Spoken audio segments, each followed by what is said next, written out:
News is spread for weeks about the black armored invaders that have been ravaging the coastline and the inland farming communities.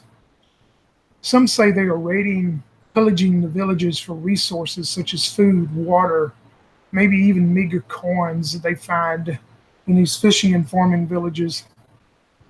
They say the landing boats are set aglow in fire and that these armored invaders are walking in almost a displacement of shadows as they move. Others say whispers of an ancient and powerful artifact is what they seek. Stories, legends, rumors, lies, truth, who knows what all this is. When something like this happens, you know things come from all over. All everyone can agree on, though, is that they leave nothing behind, including the living. Decimation, destruction, death. As we start out, we find ourselves on the outskirts of the quaint village about a mile inland from the Haler Sea, the little village of Ericvale. This is where all of you have made your living. You live here, you've been here, you either work or have worked in the fishing industry, maybe the forestry industry, from the nearby Gualhar Woods. Maybe you're retired now, who knows? You can tell us about that as we go. But all of you do like to do one thing. You love to go to the Woodland Whistle Tavern in the afternoon, spend time with your friends, your neighbors, have one of the most wonderful meals that you've ever had.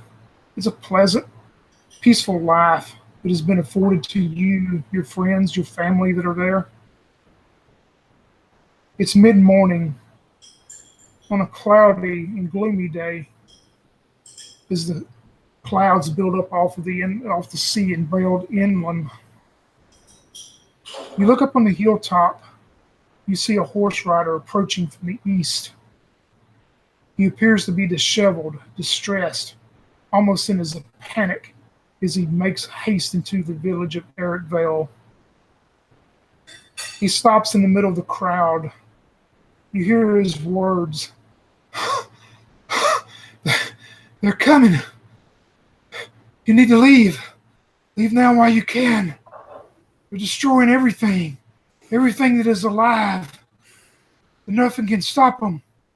Please, let me refill my water skin. Water my horse. I've got to move on to the next village. There's nothing but doom. Doom is coming. You look at his horse. You notice how distressed, how sweated and labored it is as he gets off, and some of the villagers help him obtain the water skin of water, the bucket of water for his horse. The first thoughts that go through your mind, how long? How long do you have to prepare? How are you going to prepare? What are you going to prepare? It's been many years maybe since you've used the blade, the bow, the staff, the magics that have ever been needed. Time is not something that is on your side today. And tomorrow, there may be nothing but the end of everything that you know. Mike, who is your character? Number one. Number two, what is their life like in the village of Ericvale? And let's be truthful from the start. Are you going to flee? Or are you going to be the last in line? I'm playing Sister Arcana, or Urcana. She is a large woman, meaty and muscular. She probably stands about 6'3". She comes from good mountain stock. She is covered in scars from former battles. Uh, she's a cleric, doesn't speak much of her deity, but you do notice a prominent wheel that is on her chest. She speaks often of fate and whatever the goddess wills, she will do. She's been thinking that the penance that she has been seeking to fulfill, or thought she had fulfilled, was done. She settled down, but now feels the urging of the goddess once again, and feels perhaps the penance has not been achieved, and once more she must go into battle. So not grudgingly, but more disheartened by the fact that she thought she had found relief. Now she is once more turning into battle again. All right, that sounds perfect for Sister Arcana. We move over to you, Daniel. Who's your character? What's their life like in Eric Vale? And tell us the truth. Will they flee or be the last in line? Davida hasn't been in Ericsville that long. Having to travel everywhere she goes, she moves on quickly. The rage seems to follow her. Rage from her past. Rage that she can't get away from. But she's been there now, working as a skinner. She's currently buying out some rabbit skins when she hears the man ride into town. She reaches into her purse and hands her assistant a few gold coins and says, "It's time that you move on." And then reaches for a shovel and starts to dig a hole. She stays. Perfect. Crystal, who's your character? What's their life like in Eric Vale? And are they going to flee or be the last in line? Sir Richard Eldritch. That's what they called him when he earned his title among knights, sir, as if all of the bloodshed that he had caused, all of the violence he had seen, as if such a simple title would make up for all of it. It was too much for him to stomach anymore. He had to get away from that life. And he found this place, a nice, quiet home, a place he could finally rest, maybe forget those scars of war. But now, as this older man, maybe in his 40s, but with long, stringly gray hair and a trimmed gray full beard, sees the look in this horse's eyes, he realizes it's not over. He takes the horse by the reins and pets it, attempting to calm it down. "Don't worry, girl. I'll fix this," he says, as he heads for his home to grab the magical sword, Comet Fell, which was forged from a meteorite that fell from the heavens. Some say a blessing of the gods themselves. Perfect. As Richard does that, we go over to you, Yang. Who's your character? Their life in Eric Vale. And you're going to be the one that flees? Brother Aris is a devout man. He's been a man of the cloth as long as he could remember. He's followed Sir Eldridge in his campaign against the heathens in the past, and he has accompanied the good knight to retire into this community. And since then, he's set up a local chapel, and he's been providing service and spreading the good word, providing spiritual service to the locals and the fishermen. As you see this bald man with brown and gray beard in dirty brown robes, you see his eyes light up as the rider comes and informs the rest of them that the army is marching. And he quickly gets up and heads over to his secret chamber in his chapel, and finally dons on his old white robes, his plate mail, and finds his nameless hammer. Still a magically enchanted hammer, and he'll be staying, and he'll carry on until he dies. As this plays out in the mid-morning fog, we see that we evidently have at least 4 brave individuals who prepare, possibly knowing the stories of what they've heard about these invaders, knowing that this may be the last time they ever stand and fight for something they believe in. We'll find out if they are the last in line. As the rider is having his horse watered and refilling his water skin, a man you would know to be in his late 60s, the actual mayor of the village of Ericvale, himself an old warrior, standing 6'2", about 225, still has a little bit of his vigor about him, but age has definitely caught up with him as he limps up. You know this is Jinhar Jurgler, the mayor of Ericvale, a bald-headed, but has a long flowing white beard that comes down the front of his chest. He walks up to this rider and he goes, "How long do we have?" The rider looks and he goes, "I've ridden hard and fast, harder and faster than I should. I don't have time to rest. I have to keep going. Say, your village may have 2 days, 2 days at the most to prepare, maybe less if they come by sea." Those of you that stayed around and heard this, do any of you have any questions for this laggard rider before he heads out again with the warning of doom to the next village?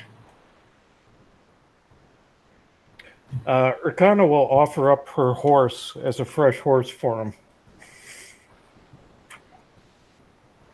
When you do that, you see, of course, he is covered in sweat. It being the end of summer, still quite warm and humid here, coming off the coastal waters. You think it's sweat running down his face, and you see a couple of tears roll down his cheek also, and he goes, "Thank you. Do my best to bring her back if you're still here." He said, "Thank you. I appreciate it. And blessings to you." Davida will step forward and, from behind the shovel in hand, and she says, "Rider, how do the men come? Do they come on horses?" "There's evidently 2 forces of them. The main force evidently comes by land. They're just moving by land on inland. But evidently there's another force that is coming by off ship on longboats. Some say the boats have been set afire.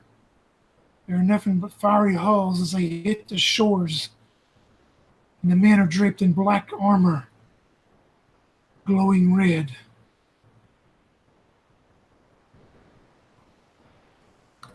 And then she nods and then goes back to digging her hole.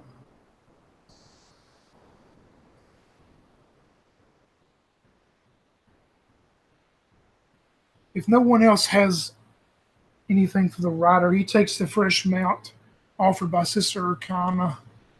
He takes the water skin. He starts to mount up and he looks back and he goes, "Maybe the blessings of your clerics will help stop them. I hope I can return to a village like I last saw it," as he rides off. Okay. I'm going to turn to the others and say, and the mayor, I'm going to say, "Mayor Burglar, I know I am new relatively to the village, but where I'm from, there were many raids upon our land, and I think we should set up a defensive line. And I want to look for like any like fencing that's being used, like to like for a corral or something, or if that I don't know what the buildings are made out of, because we don't have time to cut down trees. So I want to see if we can pull that stuff apart to start to make like a barricade, a spiked barricade in the ground. When you say that to him, he looks at you and he goes, I did that in my younger years too. It is a great idea. Your mind is still fresh. I will make sure you have plenty of young, muscled up boys here to help you. And as he directs some of the younger, upper age teens to help you, you can definitely set up a defense like that. Yeah. I'm also going to recommend that we send somebody about half a day forward as a signaler. Yes, great idea. When you say that, you would know, maybe you still haven't been there long, but you know most of the people here. You know the young boy that steps up is Stefan. He's probably about 18 or 19, a very lean, muscular young man with his flowing blonde hair. And he goes, it would be perfect for me. I'm one of the fastest here. I can go by horseback, but it would be better if I go on foot. I can hide better on foot. I say to him, find some wet leaves and prepare a fire. When you need to come back, light it so we see smoke in the sky. Yes, I'll make haste and leave out now. And you see him as he prepares and goes and gets the things that he would need as he will set out hopefully in an hour or two. Yeah. She goes back to digging her hole. What about you other three? As you've said some of the things you're doing, but you know of what needs to be done as you maybe prepare and you hear that maybe at the most you have 2 days, but it could be less depending on who they come. Sir Richard, finally having donned his gear and sheathed his sword, is now making a fist over and over again, the leather gauntlet he has on creaking as he does so, trying to get it fitted properly. And he's kind of thinking about how long it's been since he's had to wear all this armor and just all the memories. But he suppresses all the hurt that he's feeling and grabs his helmet. He goes out to the mayor and says, I need all of the men capable of fighting to be, to have a meeting in the council hall as soon as possible. That is an excellent idea. We will meet at high noon. We will have wine and food. Prepare for what comes. Yes. Not make it too grandiose, though. We don't want them to get the idea that this would be some luxury. Of course not. It is a preparation for war and battle, survival. Yes. And with that, he will head off towards the hall and prepare a speech, I guess, to try and get people to fight. All right, perfect. What about Sister Kenna? She's actually going to go down and talk to anybody in the fishing boats to see if we can establish a line of fishing craft and stretch the nets. So if they do come in long boats, they don't have a strong run up into the beach. That hopefully the boats will actually get entangled at some point, and they'll have a wet arrival instead of being able to ground themselves. Perfect. And you do Also, it doesn't make that big a difference, but you would know to get to where the coast is and the sea itself is probably about a 15-minute walk or so. It's roughly a mile to get there. Of course, you know that as you prepare and go there and take what supplies or things you would need and set that up. And as you do set that up and prepare that for this day, would you want to leave somebody behind to keep an eye on the coast itself, or are you just going to set it up and more or less kind of abandon it? No, we'll have someone there, and we'll instruct them as far as signal fires or smoke again. All right. And I'll make sure that he has oil and fire starting gear. Perfect. What about our last man of the cloth, Brother John? Brother John. By the way, what would he know about the invading army? About the nature of the invading army, aside from the way that they look, that they're in dark armor and they have red glowing eyes. From what the writer told you this morning, and also from stories you've heard the past couple weeks, these armored invaders have been described by wearing this dark black plate mail with full visors and full helms where you can just see barely the slits of their eyes across. And you would probably have heard they're all carrying two-handed swords. And they are also wearing some type of vestment in front of this armor. It is pretty much like that picture there. It appears to be some type of black raven or black bird. But no one has ever seen this symbol before. No one has seen their faces. Some have described them as walking in shadows as they move. It seems like they're being displaced by shadows as they move. You've heard so many stories, all this is jumbled up. Does he have any idea in terms of their origin? Roll me a d6. 4. You have no idea from what maybe time that the past couple of weeks that you've heard the stories about the other villages being raided. What little you've had time to research it, nothing shows up in any of your books or studies that describe anything like this at all. Okay. So Brother John, realizing that only foes that he knows how to fight are undead, basically goes around the town and tries to determine if the invading force is undead in origin. And he's actually planning a gigantic mass, some sort of a ceremony, prayer ceremony, so that his intent is to basically teach everyone who will be defending the town from the invading army to be able to recite the prayer, the holy prayer, along with one another in unison as they march in and confront their foes.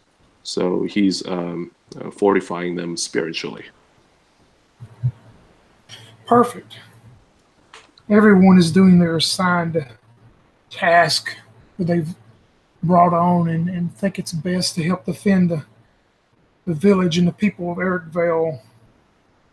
As the day proceeds on, the meeting happens at high noon with the mayor and with Sir Richard and some of the other higher up townsfolk, the businessmen. Plans are prepared. News gets out to all of you during the day that the owners of the... Go ahead. Could I like actually give a speech? Would that be okay? Or do you want to just Sure. No. Sure. If you got one, go for it. All right. So as everyone is like settling in and their questions are being raised and stuff about the attack and everything, Sir Richard will step up and say, I will not lie to you as the nobles once did me. I am not like them. I was but a simple farmer, and this life of war and chaos was one thrust upon me. A king forced me to serve, and promises of riches and glory. But war is not riches and glory. Many of you could die in this attack. I tell you this now because I want you, unlike myself, to have the choice to leave. But know this. This army has been scattered all across the coast. They are going from place to place, killing and raiding. If you do not make a stand here today with us, then you will die in another village, and you will die alone, with no one around that you can call friend, with no one around you can call family. If you care about this place, take up arms and defend it with us. What do you say? At the end of your speech, you see a lot of the villagers, the middle-aged ones, some of the strapping men that do forestry work or working in the fishing industry. You see a lot of them stand up and they go, "We will be there. We have some capable leaders and we will be there to help you as we can. We may not be well armed, but we will defend Eric Vale as you have." Then may the gods protect us all. And he'll do like a religious symbol around his body, like whatever kind of religious symbol they would do. Like if it's Catholic, he does like the little cross or whatever. If it's some other fantasy god, then he does some other thing. Piggybacking on the speech made by Sir Eldridge, Brother Aris steps up to the lectern. And he looks around the crowd and says, "Brothers and sisters, it is true that we have been selected to defend this town. And it may be that our lives will be taken from us.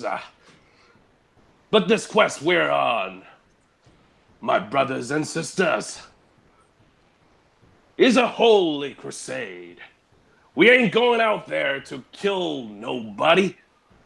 We are staying here to defend our town. And that is where the power of Holy Spirit will be with us. And allow us to do the impossible and destroy those who would take the lives of our brothers and sisters. Now who's with me? Could I get an amen, brother?" And he looks around. You see quite a few of the middle-aged villagers, much described earlier with Sir Richard, as they stand up and volunteer to help as they can with what weapons can be scrounged up and things. And you hear the mayor stand up and he goes, "I think it would be best that a couple of the younger members of this village escort the elderly out of here into the forest and hide. I think they will be safe further deeper in the woods. There's not much that some of the ill and the sick and the elderly can do. I am elderly myself, but I will stay and be one of the last in line to help you." I say, may the God's Holy Spirit be with us all. Gloria Patri et Filio et Spiritui Sancto.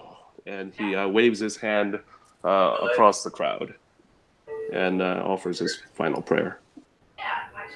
Great, sounds great.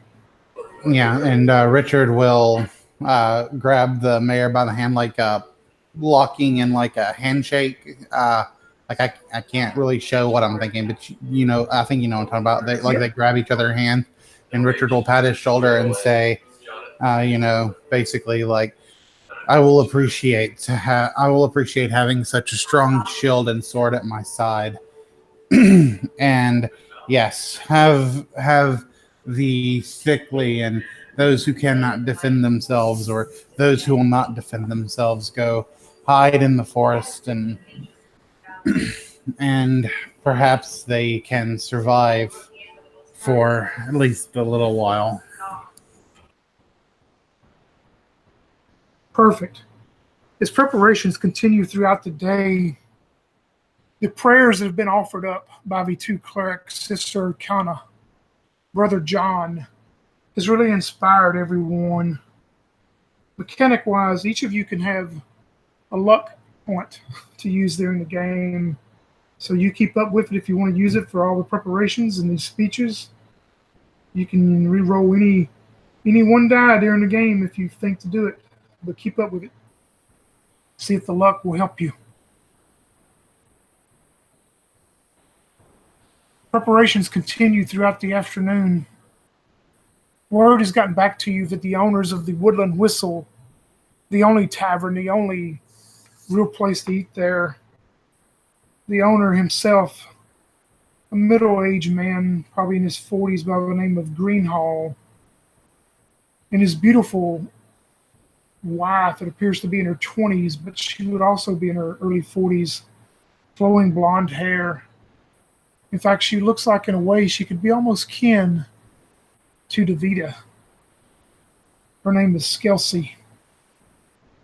Word has gotten out to you that everyone from the village should come there tonight. It will be crowded, but they will be serving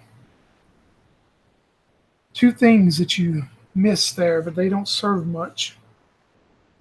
They will be serving the Welling Wolf Pilsner, a dark, sweet brown Pilsner that is full of hops with that sweet finish that you so like. In your meal, you can wash that down as you baste on the braised rabbit with the brown gravy and then noodles that they serve. One of the most favorite meals that is prepared at the Woodland Whistle. It's not often, but evidently they have enough for one last meal as all of you are to meet there at dark. Okay. Yeah, I would definitely go there. The scouts that have been sent out, Stefan, that has went on further out on land. Nothing happens with him that evening. You see nothing, hear nothing. Sister Canna has set up this deal with the sea. As far as you know, it's tight. It's working. Everything is ready to go. And the scouts you've left there, nothing is heard from him. All of you meet at the Woodland Whistle. You see the mayor, Jinhar, come in. You've never seen him like he is now. He's wearing this old set of chainmail that is kind of hanging off of him due to his age and the loss of some of his bulk of being a large fighter himself years ago. But it's still enough to hold on to give almost an impressive figure for his age. You can see he is combed and oiled his beautiful long flowing white beard. He walks in with an old wooden shield with dents and scrapes in it. On the front of the shield, instead of a black licking raven that is reported to be on the invaders themselves, you see a red raven on the front of his shield. And you see the old long sword that he has sheathed at his side. He walks up on where some of the musicians and the singers stand. He wraps his sword and he goes, "Thanks to Greenhall and Skelsey. This will probably be," and he starts coughing. You would know maybe it's from the damp air or whatever due to age. "This may be the last meal that we all share together. A wonderful meal prepared by the owners. Enjoy it. Please do not indulge too much. To the Welling Wolf, though, you need to have your senses. Tomorrow will be our last day of preparation. They may arrive tomorrow night, or they may arrive the next day, according to the rider on the horse. Hopefully our scouts will be able to warn us, give us 10, 20 minutes ahead time. Enjoy this night." As he steps off the stage and goes over to a table, you see him sit with some of the other local leaders of the village, and local businessmen. Is there anything that you four would like to do that night while you're in the Woodland Whistle? Sir Richard Elrich, he had his long, stringly hair and slightly thick beard, but when he walks up to greet the mayor, he has had his beard cleaned. Like he's not shaven, just he's had it trimmed a lot better, like closer to his face, more neat, and his long, stringly hair is now short and neat upon his head. He kind of laughs when he sees the mayor's well-oiled beard and shined head and says, "What is it about us that makes us want to look nice for when the ravens pick our bodies clean?" You say that to the mayor or just to everybody in general? To the mayor, like, because, the mayor is a warrior Yeah. like himself, so. When you say that, he looks up from the table where he has his tankard of the Welling Wolf, and he goes, "The ravens have hunted me for years. I have always fought them off. This time I may fight them off again, or I may not. But I will sell out with them on one last flight, and I will stand with you. This is the last fight we have. It will be magnificent, won't it?" I'll drink to that, friend. And I will raise my glass to him and clink it together and then begin to chug it. So I'm going to approach our sister Akana, and I'm going to sit down with her if she's there and say, "Brilliant to hold them up at the sea. If they are made of fire, perhaps we can sink them, and the water will be our friend." That's what I was thinking. I was also thinking we should probably, if they're coming with fire, we should be wetting these buildings. Yes. I mean, everybody speaks of glory and honor, and I'm looking at, we got fire traps everywhere. If they are fire, why give them something that they can use? Right. I agree.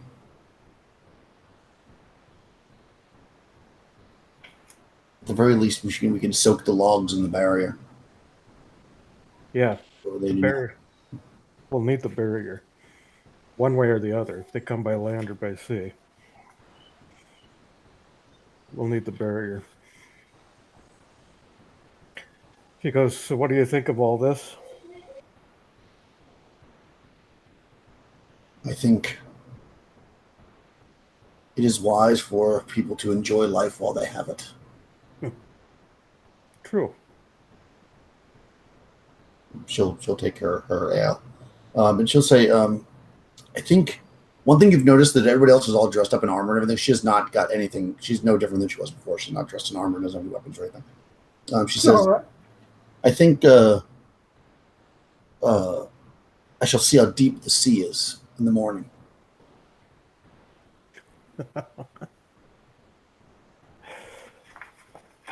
And then, Arcana will say, "Can I join you?" "I wish you would." Said, and then she raises her glass. I raise my glass and I drink.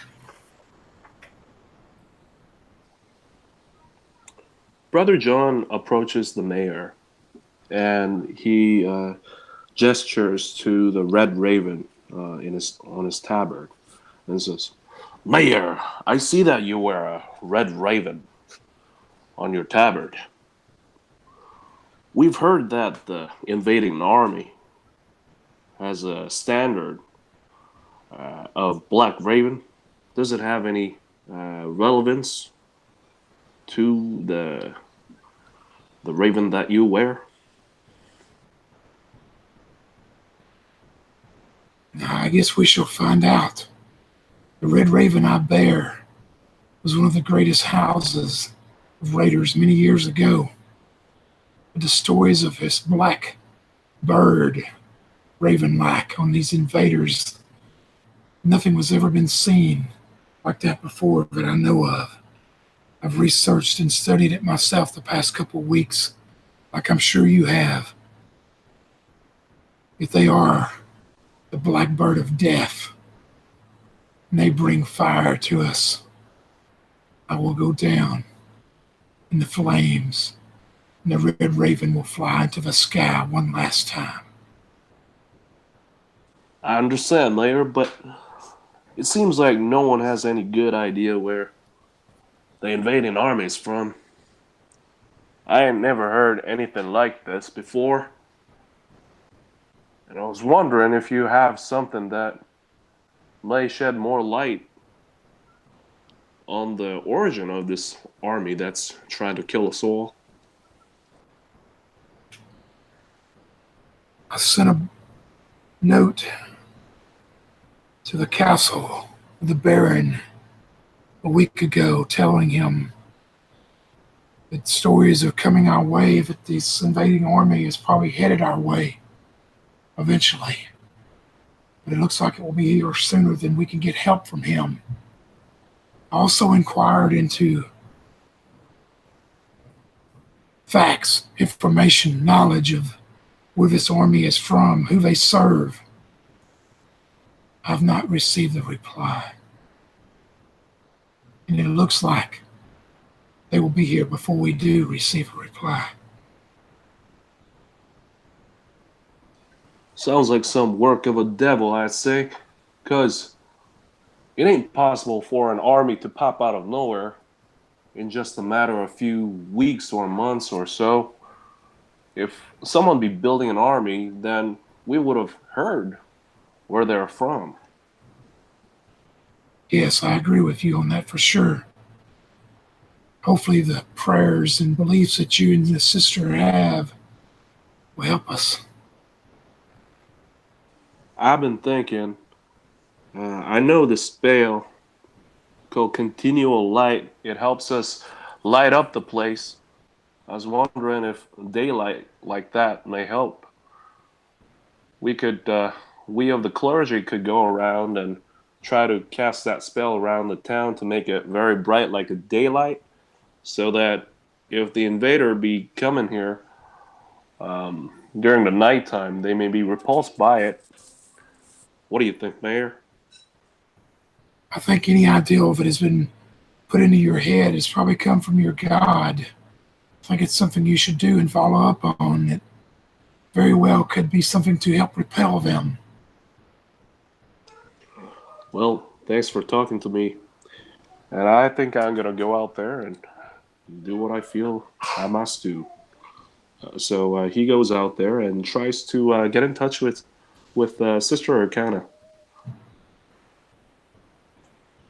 Yeah, she sees him and raises a glass.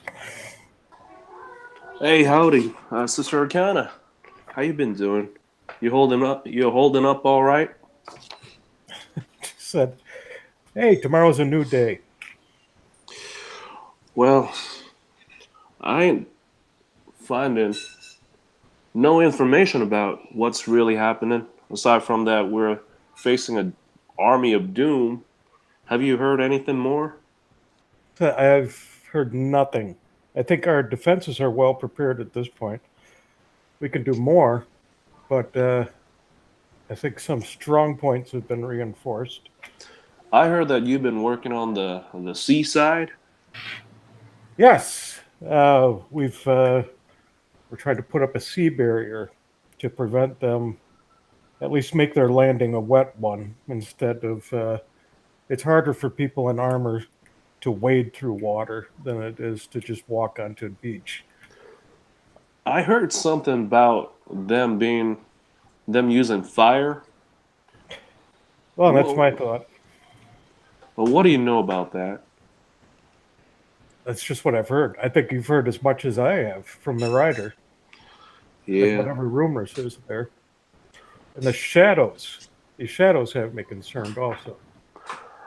that's the reason why I'm perplexed, Sister Arcana. Because if they be using fire, and they're also casting shadows or they're shadows themselves, it ain't making much sense for me. And she just kind of looks at you a bit puzzled and goes, but the shadow and light go hand in hand. Right, but if they're made of shadow, and I ain't understanding what I'm saying here, but is there anything that I could do to help you on your efforts also? Said, well, I'm going to make sure that the women and children are fine. Said we have to at least give the innocents. I know a lot have gone into the woods, but there are those always who stay behind. So we'd like to make sure we have like a fallback position that people can at least go to have a last stand if they need to. I have a hunch that what we're facing may be an army of undead. Because it ain't possible for an army to pop out of nowhere unless you're digging them out of the ground. I was thinking maybe we could use a continual light. It may brighten the place up even if they're approaching us at night. I'm thinking of casting some of this prayer spell around the town. I just wanted to hear your opinion about it. Oh, I can help you with that. That might help with these shadows. That'd If be they're coming mighty. with darkness and trying to use darkness. I think so. I think that prayer is going to counter whatever darkness that they're bringing. Yeah, it'll be great to have your help in it. She said, I'll help what I can. I'll do what I Fantastic. can in that. Great. All right, Dan. I'll be on that task fairly soon then. Said, how good is your chapel built? Well, it's a brick building. It ain't too big. It's big enough to house about 100 people. She said, so it's a good defensible position then. You've been there before, although our chapels are at the other side of the town from one another. You've been there before, so you should know. It ain't a fortress, I would say, but it's sturdy enough to weather the storm, I think. She said, okay. Well, how about if we reinforce your chapel? Well, the door's open anytime. If it's for the defense of the town, I'd say, well, it's anybody's welcome. She said, good. Is Sister there Arcana? anything that I can help you with? Well, Sister Arcana, it's good to finally be working together in concert fully.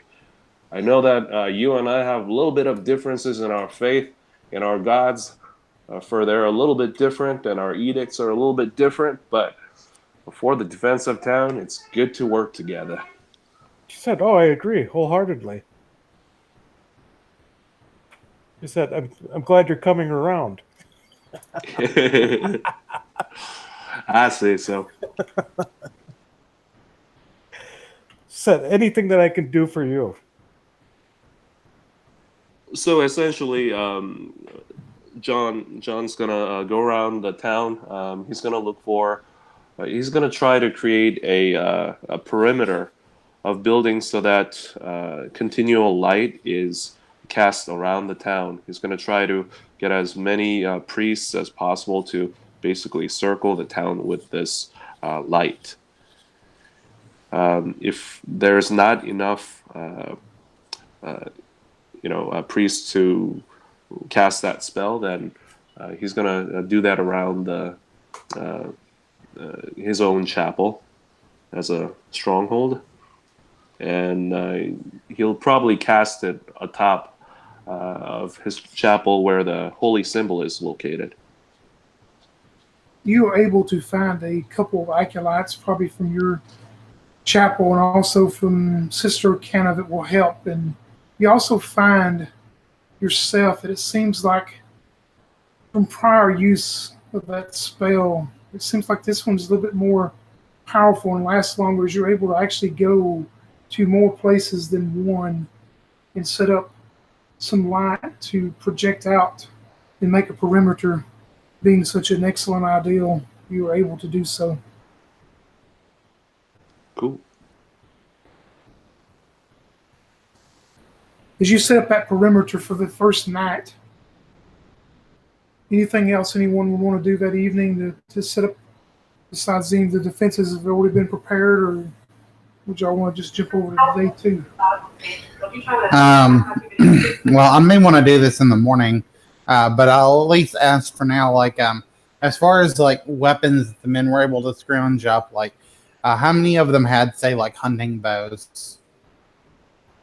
You would find it, quite a few had some bows that they use for hunting and stuff. There are a couple squads of bowmen you can put together. You will find most of them are going to be armed with handmade wooden shafted spears. Some of them will have some short swords that they have dug up, maybe from family, has kept them through the family, or some of them have forged themselves. But you'll be able to find a few of them with some short bows and normal arrows that are made for hunting. Okay, on the edge of town, are there any kind of like not necessarily tall buildings, but at least some buildings that'd be a little bit taller than like the surrounding area? Because I'm thinking like I would probably run this by the mayor, I guess. My idea would be that we could get some ladders and some men could get up on top of those buildings, and they would have a place that they could actually shoot arrows down from. Like maybe give them a little bit of advantage on their shot, and they might be a little bit protected by that roof. And since they, I guess, I don't know if I know, but if I knew that the other two were talking about watering down the buildings earlier, then that would be like, a good location to have them on those wet roofs. Yep, that's a great idea. And if it's okay with either Sister Kana or Brother John, one of them can decide. We'll say one of the tallest buildings at the edge of town would be one of their chapels, if they're okay with that. Yeah, that's fine. What's your chapel made of? Is it wood, stone, thatched roof? How is it? Hers is a much more simple temple. One would barely call it a chapel. Much more natural looking. Tends to, it's wooden construction, probably thatched roof. Looks more like the old lodge houses, but not as large. Right. So like a small longhouse. You would know then, Brother Richard, that that's probably the best one to set up what you want to do, just the way it's built, that it would be one of the best slopes, easy to get on, and probably one of the highest pitches. All right. Yeah. So then, so he'll talk to the sister about that, like before the morning, and then in the morning, I guess, like we'll get some men up there and just have them like pour water down. Like since they're standing up there anyway, they just pour the water down so that it helps, wet that thatch a little bit at least. Yep. What's the weather like, by the way? Is it cloudy or? The gloomy morning into the afternoon is cleared up, but it's still very warm and humid. Of course, the humidity coming off the coast itself, being the end of summer, it's not quite fall-like temperatures, but it's very warm and humid and sticky. But the actual overcast skies had went away that afternoon, so into the night, it's pretty much a clear night sky. Brother John is going after the water that's being used to douse the homes, and he's preying on the water so that he's trying to turn them into holy water, and he's asking his acolytes to help in that effort as well. Oh yeah, they would definitely help you if you give them. So the water that Sir Eldridge is using, he's trying to turn them into holy water.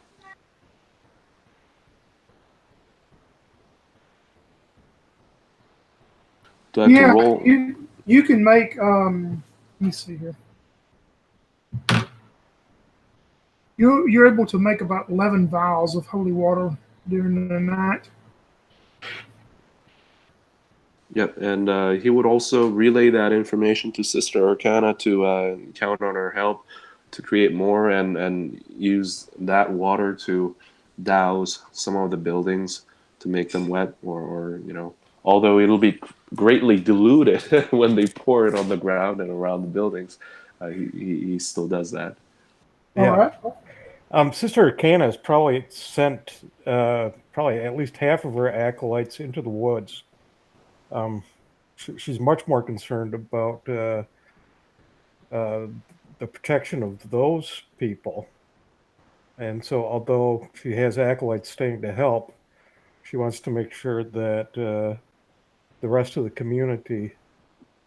So, a lot of her help has gone into the woods with the other. All right. But Would there be anything that Davida would want to do that first night before the next morning? Nope, she's going to get a good night's sleep. All right. The morning sun rises to not the gloomy, overcast day like the rider approached, but it's more of a clear sky, warming up fast, very humid and sticky, of course. The mayor comes out from a well-rested sleep himself, still dressed in the chainmail, his shield, his sword, and some of the oil, of course, has flowed out of his beard and his head as he seems to instead of being more prepared for some type of ceremony or dedication, he's more now prepared for battle. No word from the scouts, evidently. It means we still have some time to prepare, hopefully all of today. Things are looking well, though, I think. We have a great group here. All we can do is prepare and fight to the last.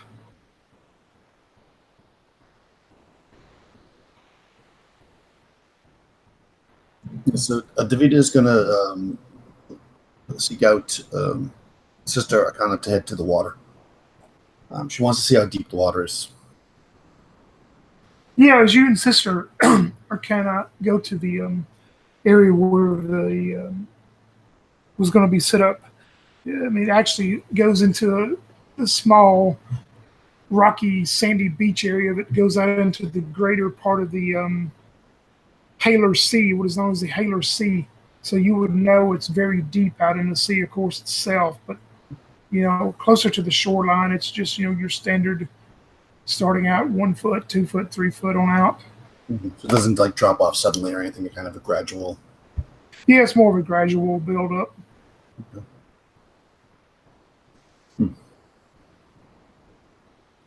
The scout that's there says he saw nothing during the night on the sea itself that would indicate anything at all. He reports it was pretty quiet.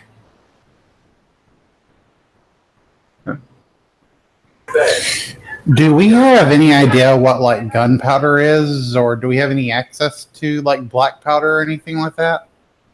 You never heard of it in your life before. Okay.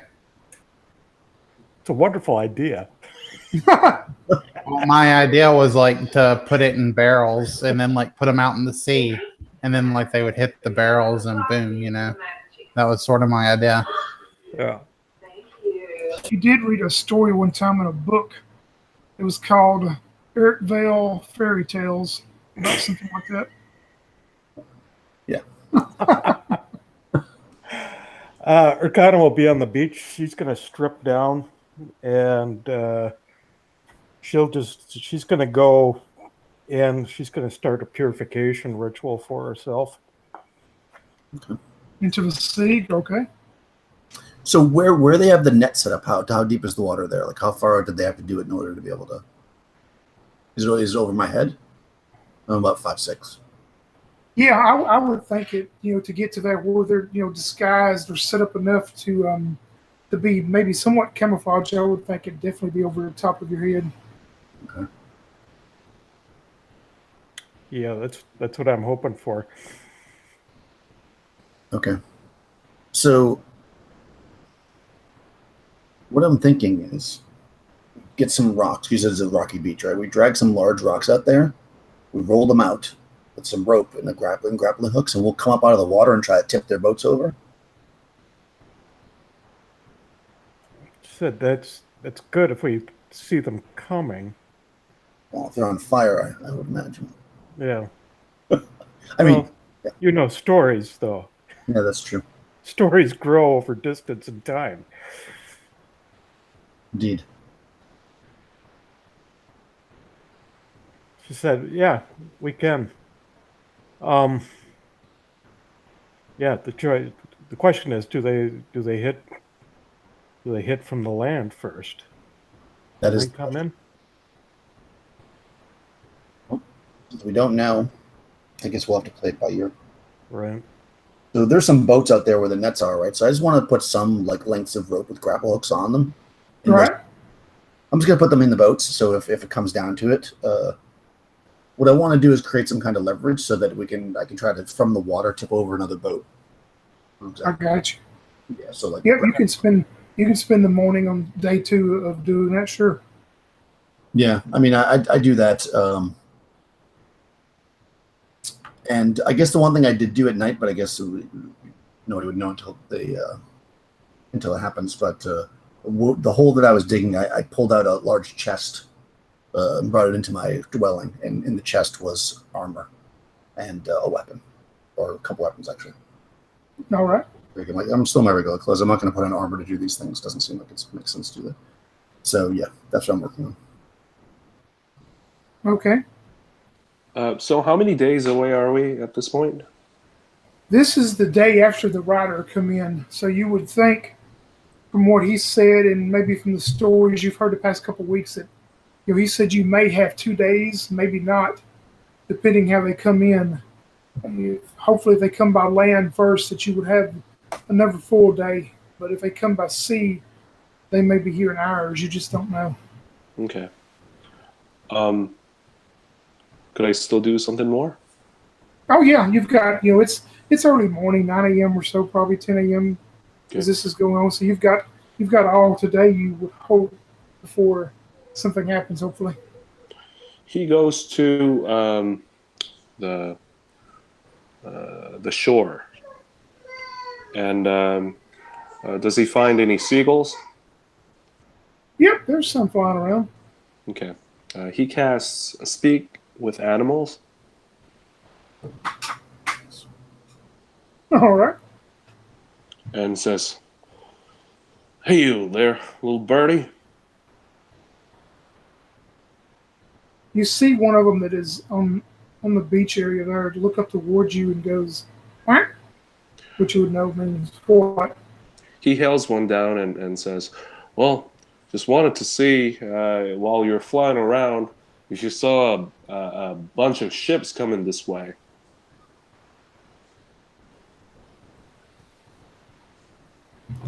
You hear, and you decipher the words out of it of being, no, not even any fishing boats out today. Okay. Hear from any of your buddies if they've seen it farther away from the shore. You see, this seagull appears to be a little bit more hefty than some of the others, and it goes, and it transcribes into, oh, I don't get too far from the shore. I'm not that far out, but I can ask some of my friends. If you do, be sure to let me know. If I don't understand it, if they're very far away, just poop on my head a couple of times and I'd understand. And you get a, which almost sounds like a laugh to that. Cool. Yeah, with that, he goes back. Alrighty. Sister Arcana, you and Davida that are setting up the boat stuff and doing the things there, are you wanting to leave like a group of people there to stay in the boats? Or I mean, what are you exactly after you get it set up? What do you want to do that afternoon? Yeah, I mean, what do we have for people? Do we have like strong young people that can swim, like fishermen? Yeah, oh, yeah, you could round up a crew of them, squad of them. Yeah, I'd get a squad of fishermen, and the plan is because the fishermen probably have these like spears or whatever that they use to catch the fish. Um, so I'm thinking that then we get some hooks that I'm going to instruct them. What we want to do is they want to stay hidden. So if they see anything coming, they should lay down in the boats. They want it when they get close. They should get into the water quietly, and as the boats start to pass, they should try to tip the boats over or poke holes in it with their spears. All right, perfect. Want to sink the boats. Yeah, you can get a couple squads of the young, strong fishermen, or probably even some of the forestrymen to stay there and set that up and do that. We'll say it gets mid late afternoon as you get all that set up during the day and taking breaks, getting equipment to do it. Or either of you wanting to stay with them into the late evening, into the night, or y'all just going to leave like one of them in charge, or I am going. Well, what's your plan, Arcana? Urkana can stay. She has a mount. I mean, that other horse, Okay. the rider's horse should be rested in that, and she can ride back into town if need be. Okay. Quicker than somebody running. All right, then I'll go back to town because I'm going to. I want to keep an eye on the progress of the barricade that we made. all right. Yeah. And I'm going to make sure that any of the young people that I'm working with will if I'm not there, immediately tell me if something happens, so I have time to get my armor on and stuff. Because I'm not going to put it on until we start to see them coming. Yeah, and we go back to you, Brother John, for the 1 hour that you've casted the spell on the friendly seagull. You see him move in and out, and you see him going and getting in other groups of them. And he comes back to you right before the duration of the spell ends and pretty much tells you that no, it seems like the sea has been real quiet lately, that a lot of the fishing boats that should be out at the end of summer are not going out. It's just been super quiet, and most of the birds are staying close to inland to feed easier. Cool. Yep, he nods and he thanks the birds and goes back to his chapel. All right. As we come into the late afternoon, what about you, Richard? Richard's been helping all day to set up for the archers. He tells them not to, wet the roof at first. Where, we kind of want to wait on the fire signal. That way, it doesn't, dry up or anything. But yeah, I guess that'll be what he's been doing all day. All right, perfect. Food has been delivered, of course, to most of y'all from the Woodland Whistle. Maybe some leftovers of the wonderful meal from last night, and more bread, cheese, fruits during the day to keep you famished enough to continue your preparations. As the late afternoon turns into early dark, everything seems there's been nothing from the scout that was sent on outland to stay on the land itself that you sent out, DeVita. You get nothing. There's been no signal coming from that way at all. Seems everything has been quite that way, and as far as you know, Stefan is up there doing his duty. We go back to the sea as night falls, where Sister Kana is with the group of the men in the boat. Where are you going to be at this point, Sister Kana? Would you be out on the boat yourself, or are you going to stay inland and hide there when the boat's on the inland, or not? She's going to be probably on the beach, directly on the beach. Just talking, keeping nerves settled down, trying to keep people lighthearted, All right. lighthearted and clear-headed.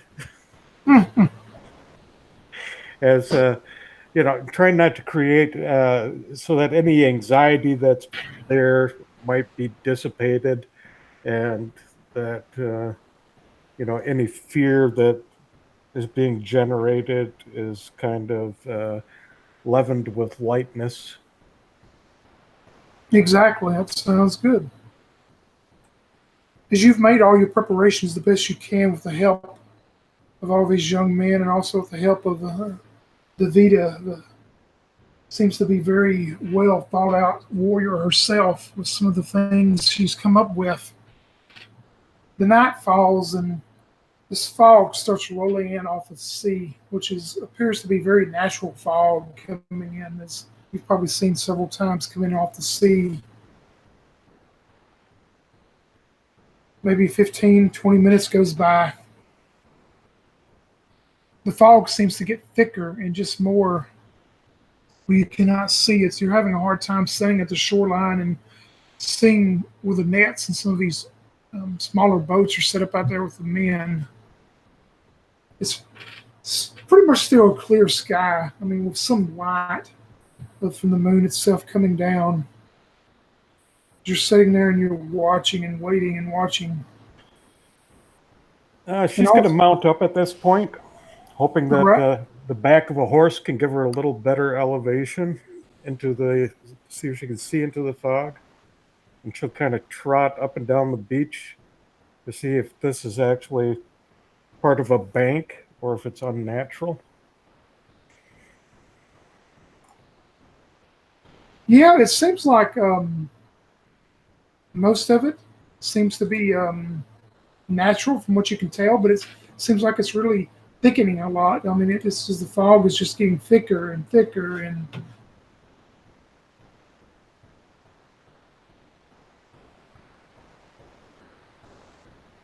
she'll call out to assume we've arranged for some signals, and she'll signal by whistle or whatever to those in the boats to see if there's any response from them. no, you give your signal, and they give the signal back, the prearranged signal, of different things of maybe being transpiring. And as you're doing that, you look out onto the sea, and out of nowhere, this is what you see coming towards you, coming to the shore. You see one, you see two, you see three of them coming in, these boats, these long boats, that are made out of this hefted, heavy wood, you would think. But you see them glowing red, almost flames that are coming off of them. Then you hear some of the men out in the boat start yelling and screaming as they have noticed it too. I'm riding for town. All right, you're headed to town. Yeah. You're going to ride fast and hopefully maybe cut off 5 minutes of the 15-minute trip, maybe? As fast as we can go. Also lighting signal fires. Of course, the large ships are probably a bigger fire than our signal fire. Yeah, and you leave the men behind to do what they're supposed to do with these ships as they're coming in. You head back to town. We'll say you shave about 5 minutes off if you're hard riding. And you arrive back in town about 10 minutes later. And you can take it from there as you come into the village, and everyone there at the village can see you come in.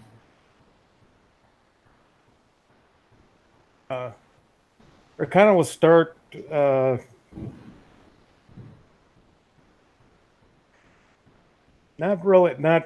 she's just going to be very plain in what she's saying. Kind of matter of fact, the boats have arrived. How many did she see? You saw 3, maybe 4 is what you saw. I mean, it was such of a shock, but you're pretty sure from what you recall the way they were discerned and coming in, maybe 3 or 4. Yeah, and she will relay that as matter of fact as she can, and say we should probably be prepared for anything that might come by land. I'm going to head back down to the sea to see how our fellows are doing down there. All right. The other three of you have been notified of what's going on and what has transpired. What Sister Kana has said is she refreshes herself enough to make her way back to check on the men, the brave men who've been left at the beach and the sea. What are you three going to do? I'm going to don my my ring shirt and grab my my equipment, throw it over my back, and I'm going to head towards the barricade to the north with a torch in my hand. All right. So I can see.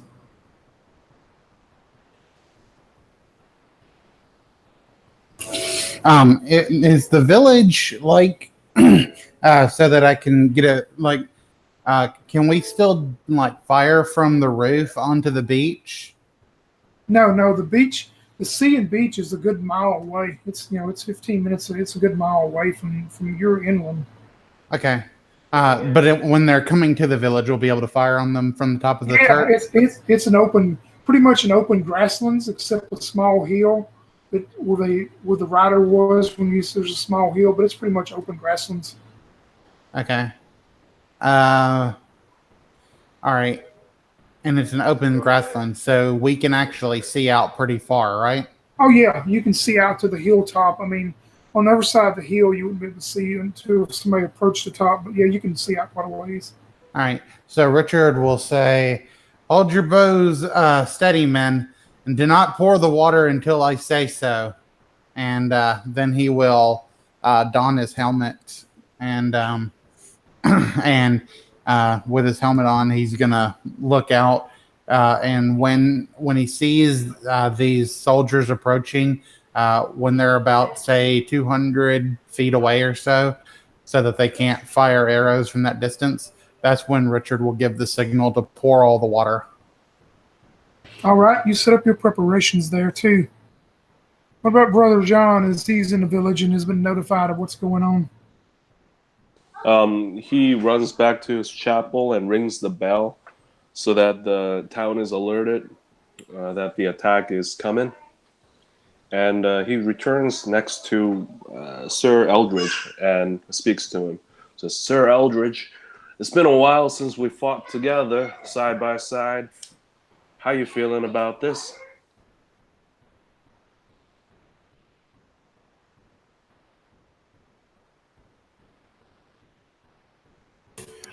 Oh, sorry.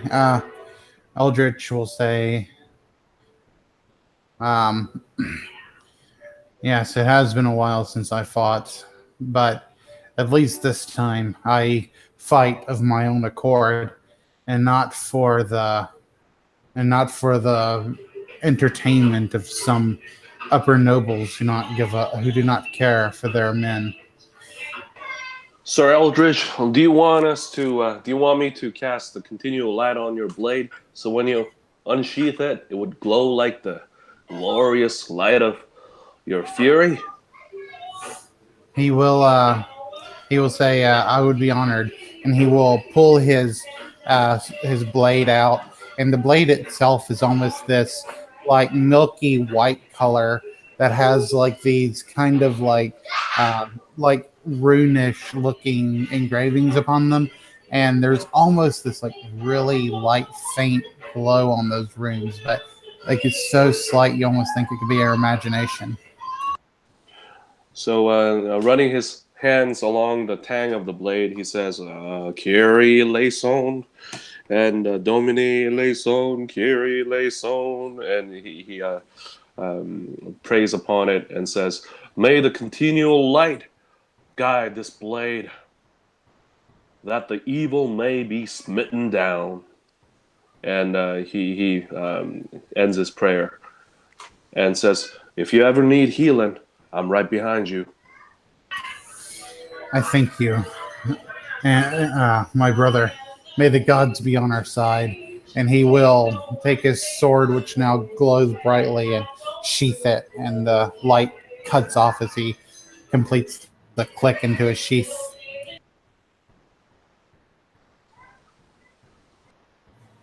All right, we go back to you, Sister Connor, as you head back to the beach. to inspire, maybe to do what you can. When you get back to the beach to check on your men, your village, your friends, what you see is nothing but a total chaotic scene of the smaller boats, the fishing boats, the crafts that y'all have set up. Most of them are on fire, most of them are burning, some of them have already sunk. You see the groups of men left behind. You see bodies strewn across the beach. You see these heavily armored groups of invaders as you get closer, the black, dark, midnight armor with the red cover over the front of the black bird, as they are cutting through men with these two-handed swords like you would cut through cheese. You're able to round up a small group of men, though, as you head to engage a set of them. And if we'll do one of those mass combat deals, so roll me a d10. Tell me what you got.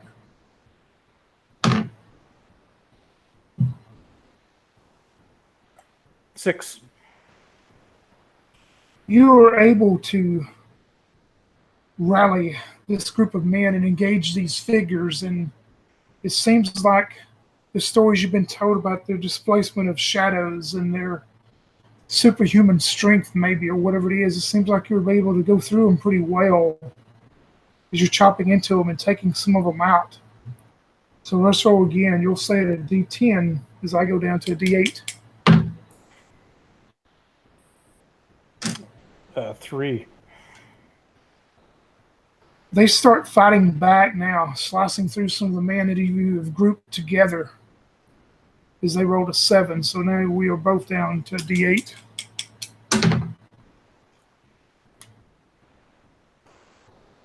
It's a 7. Your group, maybe your God, maybe your quick prayer entices them enough to fight back as they rolled a 3. And they will drop down again. You're still at D8. Ooh. 6. They rolled a 6. So do you have a charisma modifier by chance? No, I do not. All right, just roll a D8 again for yours. 6. 1 out of 5. So you're still at D8.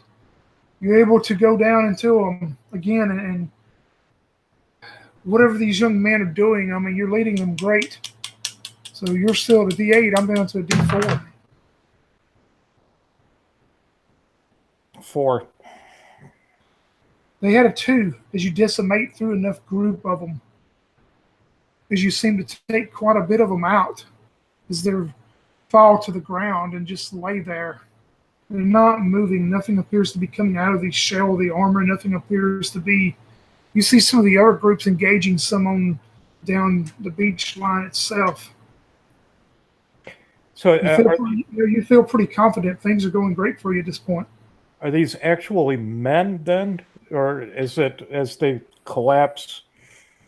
They are so fully armored that all you can see is the slit of their eyes, the vision that they can see. I mean, they are so covered up in armor, you would have to, if you wanted to see what was inside of them, you'd have to unarmor them. I'll try, since we're sort of as a little break in the battle, is that what you're saying? Yeah, the break, there's quite a break in your area. There's still some fighting going on further down the beach with some of them and the other villagers. Yeah, she'll just, take one of the helms off to see what it is that she's actually fighting. When you do that, you take off the helm. It's pretty easy to get off. I mean, you've probably done it before, help people do it, so you're able to get it off. And when you do that, roll me a saving throw. Oh, I missed that by 6. Wow. I missed it by 6. Let me find a die that I need for this.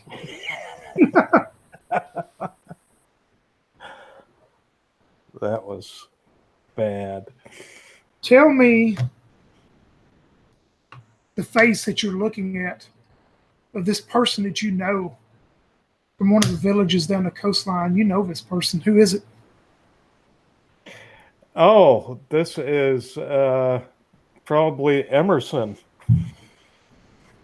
Probably one of the timber cutters from up north further. An older guy, had a wife and family.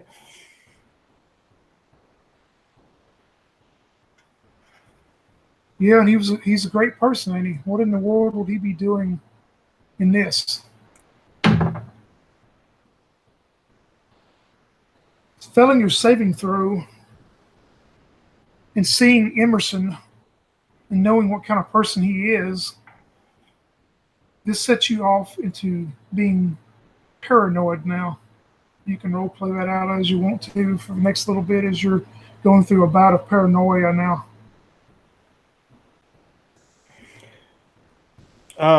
Yeah, Arcana will start turning on everyone at this point. Anyone that comes near her, she kind of brandishes her mace, and it's no like, let me see your eyes, let me see your eyes, and just trying to parse whether or not these people are affected or anything that's going on. However, falling more on the I can't trust anyone at this point.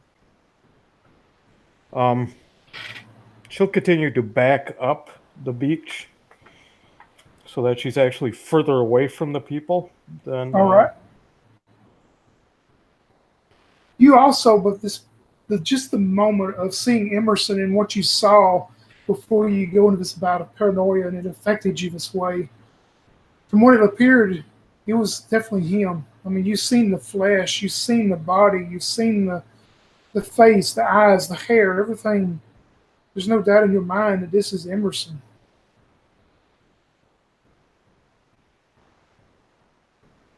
You see on the beach the fighting continue as you're backing up. You see these well-armored, black-armored invaders being pushed back by the villagers as they go and they board back on these what appears to be flaming ships. You see the ships start to progress back into the sea and retreat back into the sea. And of course you hear some of the villagers whooping and hollering and saying that they've staved off the invaders. She's just going to fade into the darkness at this point. All right.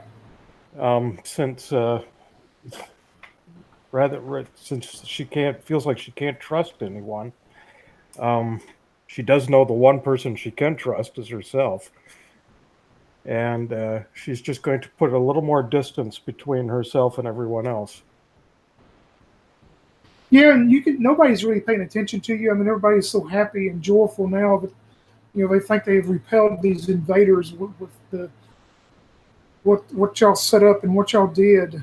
There's of course some of the dead armored invaders still laying on the beach that have been killed evidently. But you're able to move back into the dark and the shadows and deal with what you're dealing with.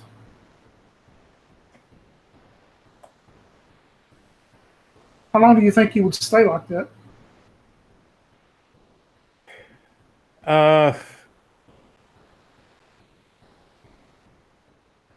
Well, she's going to try centering herself.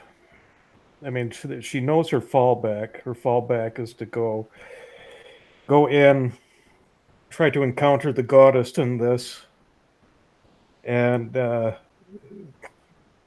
offer up slight introspection and prayer as to what is actually going on. Is she being deceived at this point? And so it really becomes this introspective quest for her, as far as normally knowing what her bearing is, to suddenly feel off balance. She goes to recenter herself. All right, perfect. You're in the midst of doing that as one of the villagers comes up to you, a young man that you know, and he goes, Sister, it kind of seems we've repelled them back into the sea. Well, what do you wish for us to do now? Should we return back to the village or hold watch here the rest of the night? Still paranoid? You tell me. I backhand him with a mace. He falls to the ground and he goes with some shattered teeth and a almost broke jaw. And says, Sister, you're not well. What has happened? I'll run off again. As you run off into the dark, you see him go back to what's left of the villagers. Of course, they have suffered casualties themselves, but he tells the rest of them what has happened, and they all agree on that they need to return to the village and let the rest of them know that something has happened to you, that something that is turned you into what you've become now. They have no idea what has happened with the person that they know before this. They return back to the village. You ever three see, not all, but some of the sea protectors come back. You do not see Sister Arcana in this group. The young boy with the mashed up jaw and the swollen jaw now, some of the cracked in teeth, he's escorted to one of the herbalists in the village.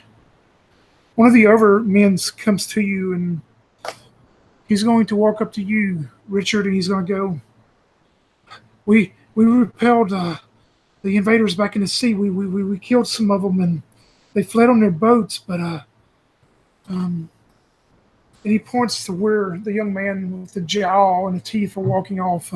Sister Arcana attacked him. She's not herself. She fled into the dark, into the night. We did not try to pursue her. She was not herself. We're not sure what has happened to her, Sir Richard. Perhaps the madness of war has gotten to her. It may be best to let her sort this out on her own. And he'll turn to Young's character and say, Brother, do you believe that some of your acolytes may be able to relieve this man of some of his wounds? Well, I'll talk to some of them and see if I can find some help. If she has ran off into the forest, then we better find her quick. Otherwise, she could be overrun by these army if they're approaching from that direction.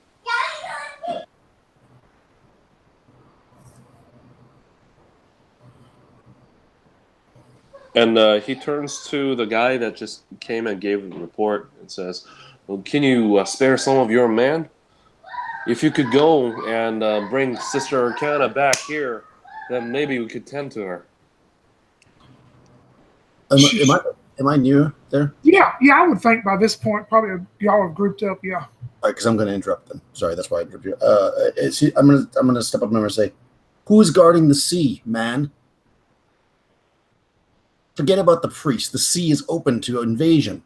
And I'm gonna look around to the men that are there. I'm gonna say, come with me, and I'm gonna start heading towards the water. Yeah, and the man telling a story about Sister Arcana, he says nothing. He just grabs a group and goes back along with you as you're headed to the sea. And I'm going to yell out to the people that were with me at the barrier. I'm gonna, whoever was, I think is the smartest one. I'll say Samuel. Samuel, keep the barrier covered, and I'm going to head down to the sea. All right. You get back to the sea. Arcana, are you still hiding in the dark somewhere, or have you come back to the person you really are? I'll snap out of it at this point, I think. Yeah, because what we're saying it's probably been at least roughly 45 minutes to an hour, probably. Oh, yeah. Then I will, as I come to, I'll make my way back to the beach to see what actually has happened there. The last I knew, we had victory. Yeah, when you go back to the beach before the lady warrior and her band of people arrive, you go back to the beach and you see all the villagers are gone. You have no idea where they are. But that's not really your concern. You see the ships, the fire ships are still gone, but you see some of y'all's fishing boats and stuff still smoldering out into the water itself. But what you notice The black armored-clad invaders, all these armored suits are gone. Even the one of Emerson that you knew, they're gone. None of them are strewn along the beach anymore. As I see, you said Devetta's down there already? No, she is not there yet. This happens right before they arrive. Oh, right before they arrive. So there's nothing. There's no armor. There's only the broken bodies of our villagers there. Correct. All you can find as far as body-wise are the dead villagers. If there's any that are being pulled back into the sea, I will pull them up further onto the beach. I will call out to the boats. Is everyone okay out there? You get no reply from any of the boats that are still standing. I will try our whistle signals. Perhaps No replies at all. It would seem that possibly maybe they went with the inland beach protectors, that maybe they went back to the village or something, or they're all gone. None of the villagers are there. I'll look around for my mount at this point and call out. That isn't my mount. Yep, you whistle for this horse that you're using. You get no reply. You get nothing as it does not approach. Right. I will start making my way back.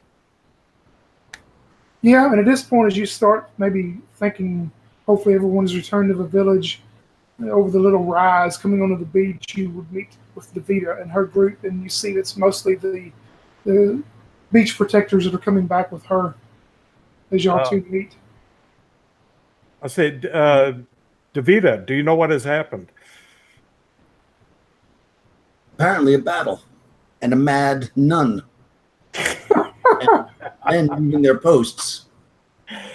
She said, "Well, I was not myself. I will admit that. I'm missing a bit, but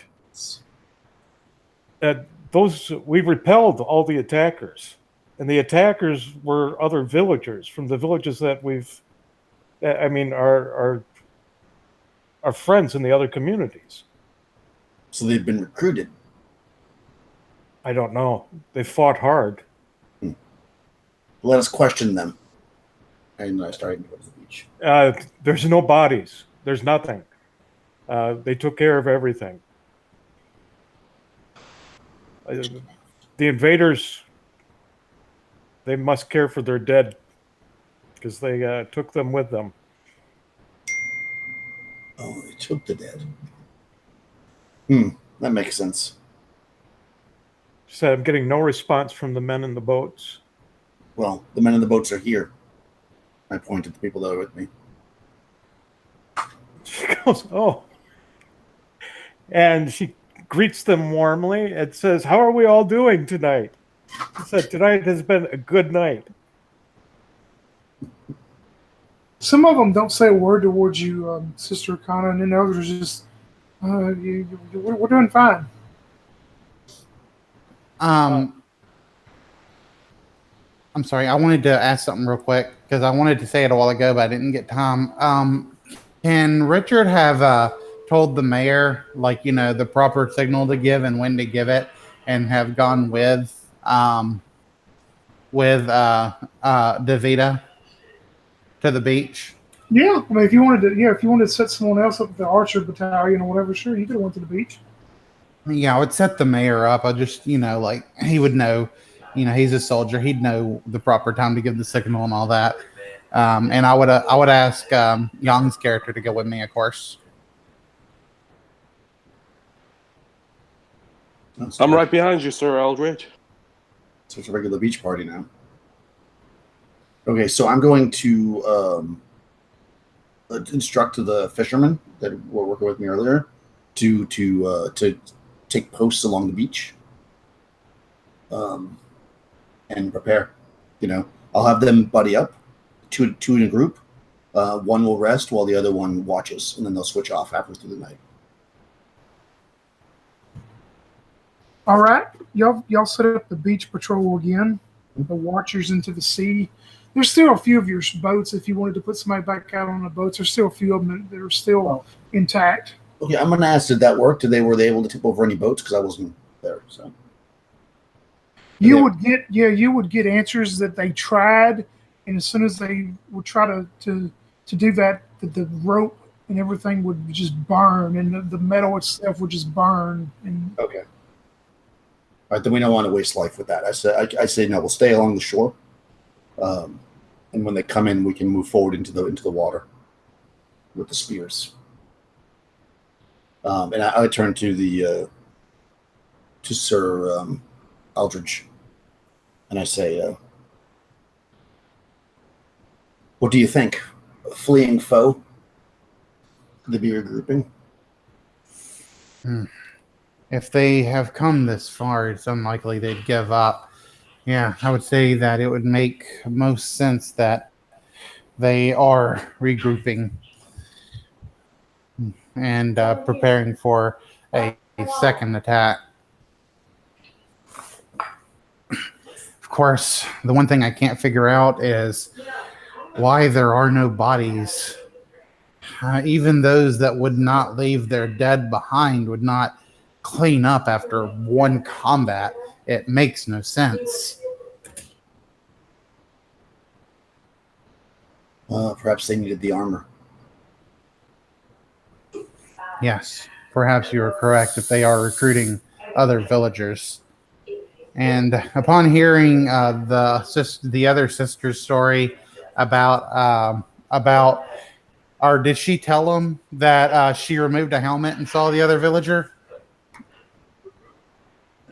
Yeah, she'll relay that. Okay, yeah. So she'll say he'll say an extra warning to all: do not remove the helmets of these men, whether we know them or not. It makes no difference. When you kill someone, if you remove their helmet, you will never forget their face. Let them be nothing more than another helmet in the crowd. It'll help you rest better at night.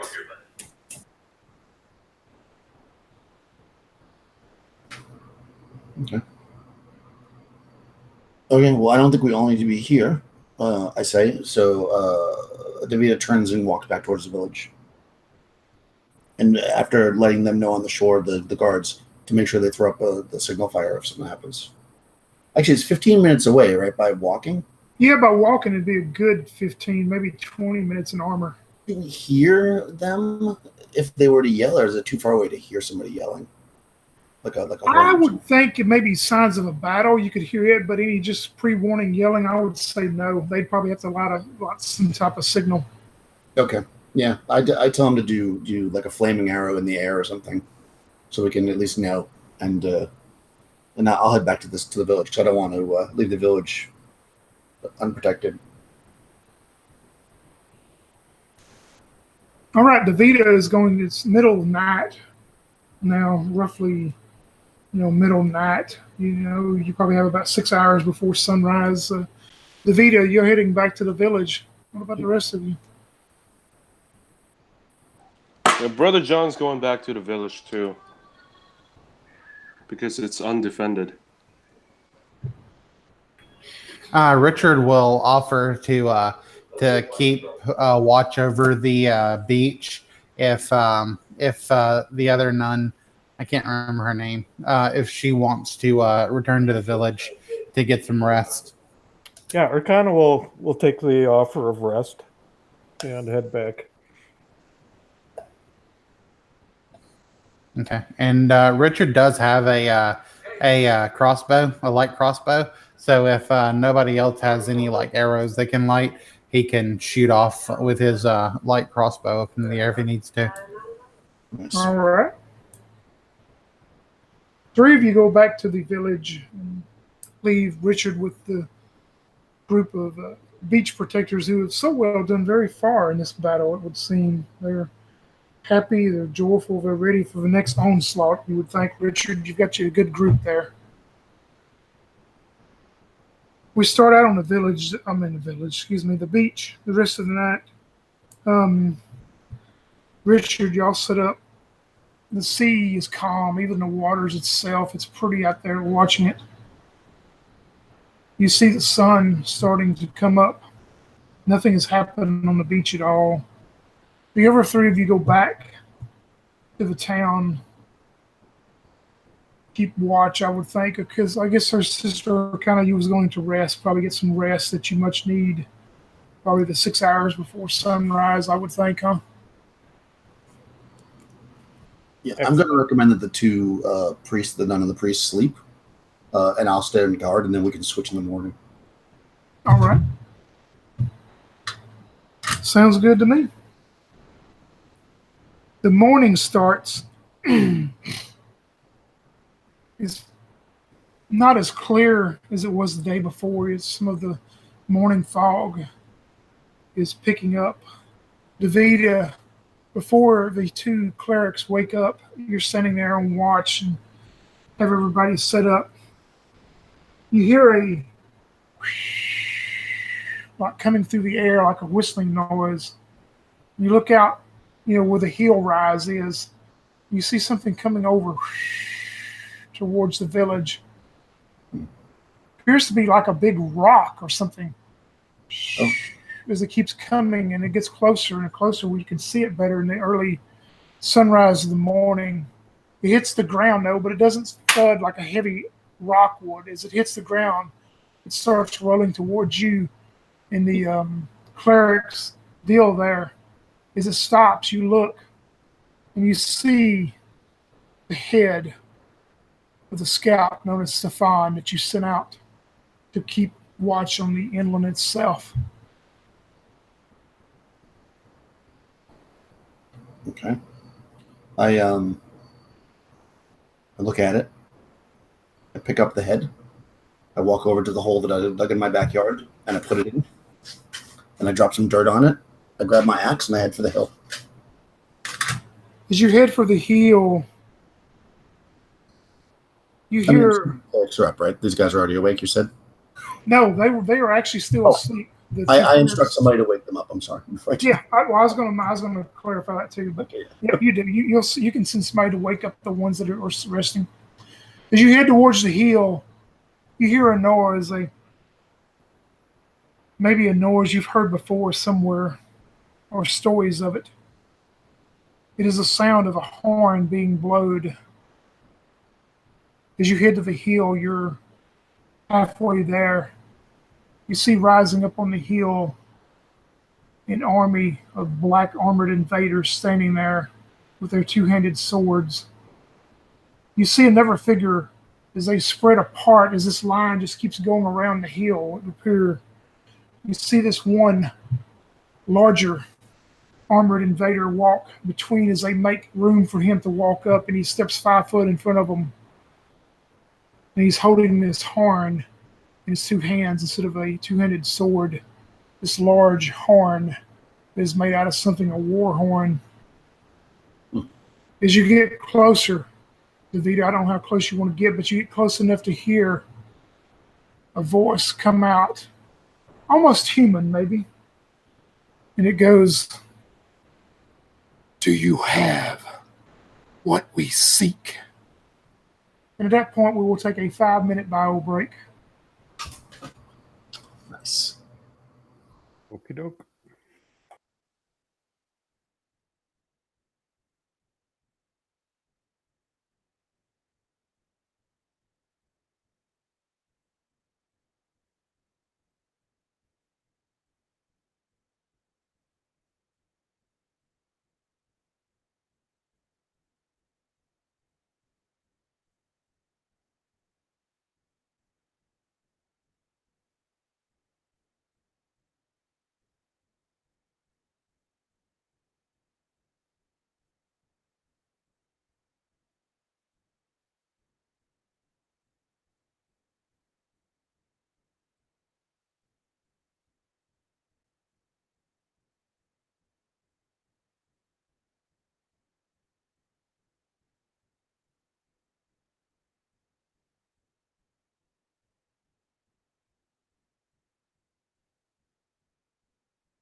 All right, I'm back.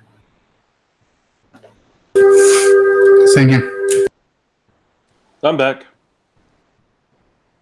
I'm back. All right. Actually, I never left. Wow, you pulled an Alex, huh? I never left either.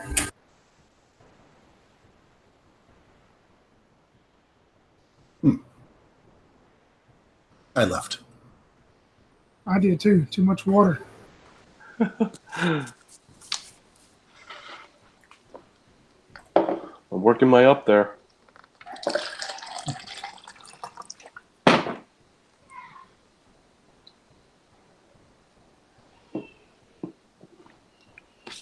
Oh, Brother Mike's back now. Or Sister Arcana. What you drinking there, Mike? Oh, just some good old-fashioned water. Oh, nice. Yeah.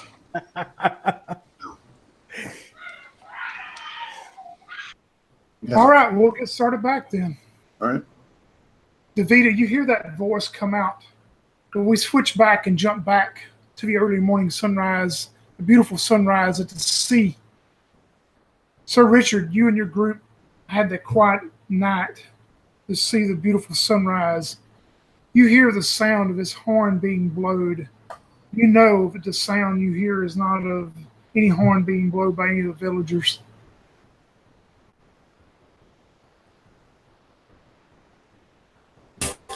Richard can hear that from the beach.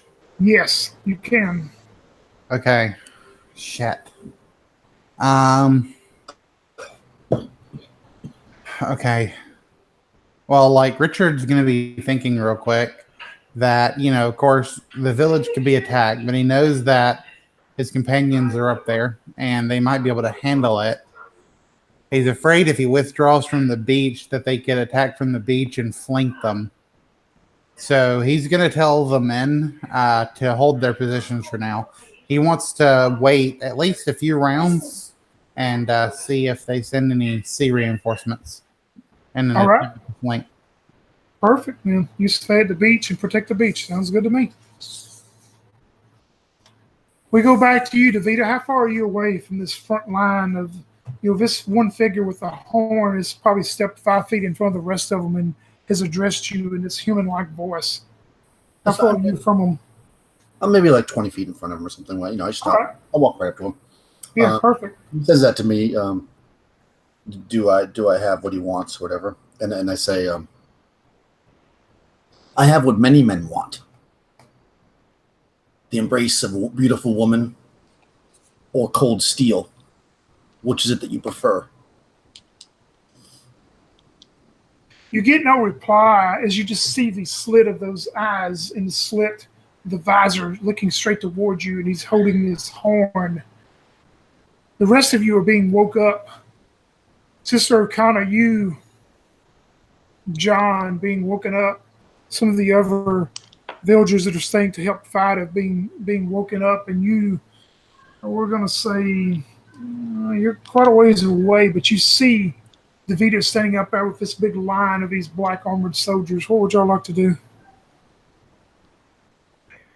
Rakana's going to armor up and run to the barricades at least while she's getting dressed. All right. Brother John, he's clambering back into his armor, and he says, "We can't have her face them all by herself, along with her men only. I'm going after her." And he jumps on a horse and says, "Yeah, giddy up!" And then speeds towards our barbarian friend, berserker friend. Davida, did you take any of your villagers with you, or kind of in your squad, or did you approach by yourself? Yeah. Sorry if that wasn't clear. Yeah, I took the people with me. Yeah. Just walk up on us. Yeah, whatever, the 10 people or whatever. I mean, I didn't take all of them. I don't know how many people. Yeah, that's what I'm saying. Roughly your squad, probably 8 or 10, probably in a squad, we'll say. I'm stepping just like he stepped in front of his group. I'm stepping slightly in front of mine. Yeah, you get a better glimpse that you see probably in the line. It is stretching out across this hilltop. you probably see a good, we're going to say 30, maybe 30 of these individuals. This one appears to be the same, except he's holding this horn, but he's a little bit taller than it appears to be the rest of them. But when you say that to him, you get no response. But you see him take an arm out. He's still holding the horn in one, and he motions as the group comes towards you. So this group will engage your group for now. So I guess start out with D10. All right. Men, arm yourselves with spears. Ooh, 7. You will stay at a D10 as I roll a 3 and go down to a D8. Advanced. 5. Ooh, I'm going down. I had an 8. Yep, I had an 8. So you'll go down to a D8 too. That was pissing me off anyways. All right. Ooh, 5 again. I had a 4. So you'll stay there. I'll go down to 6. Come on, men. We can route these back. Ooh, 8. Like Yep, you still win. You're still there. I'm going down to a 4. Oh, man. Oh, 3. I had a 1. So you're able to knock off this few squad of them. Okay.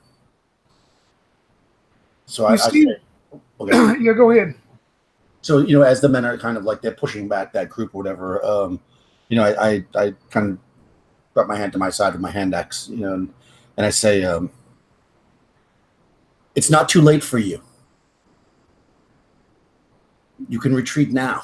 There is no lack of honor when you know you are beaten.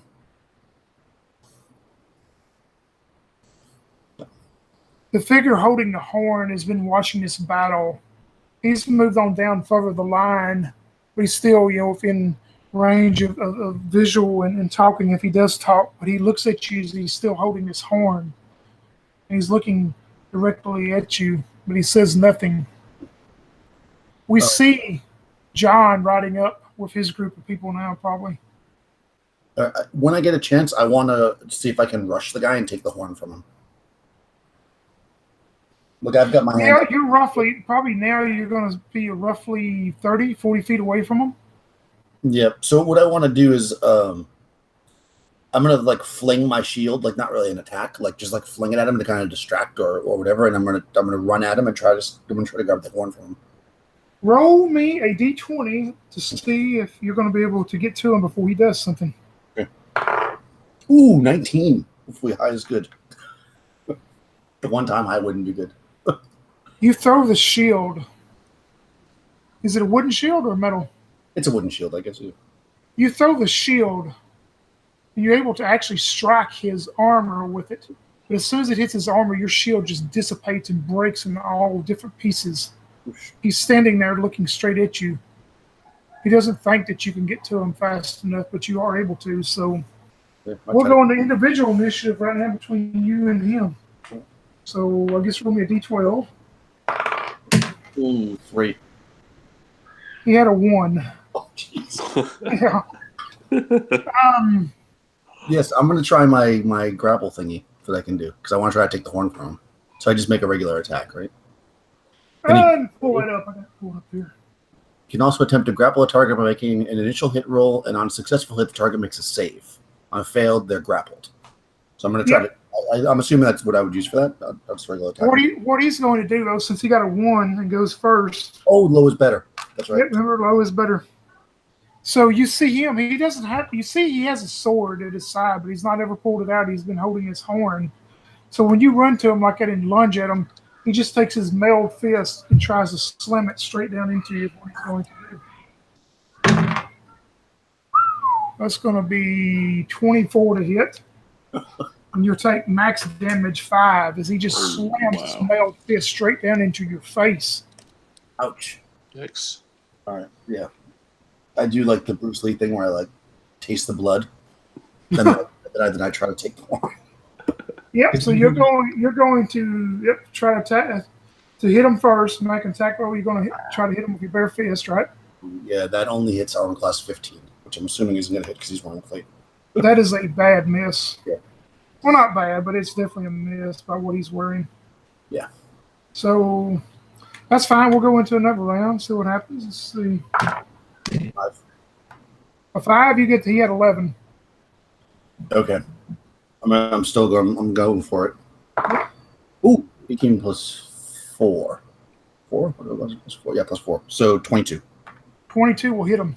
Okay, so now I guess he has to make a save, or he's grappled. Well, first you can do your damage D6 minus Oh, still 1 get the for your damage? fist. Yep. Awesome.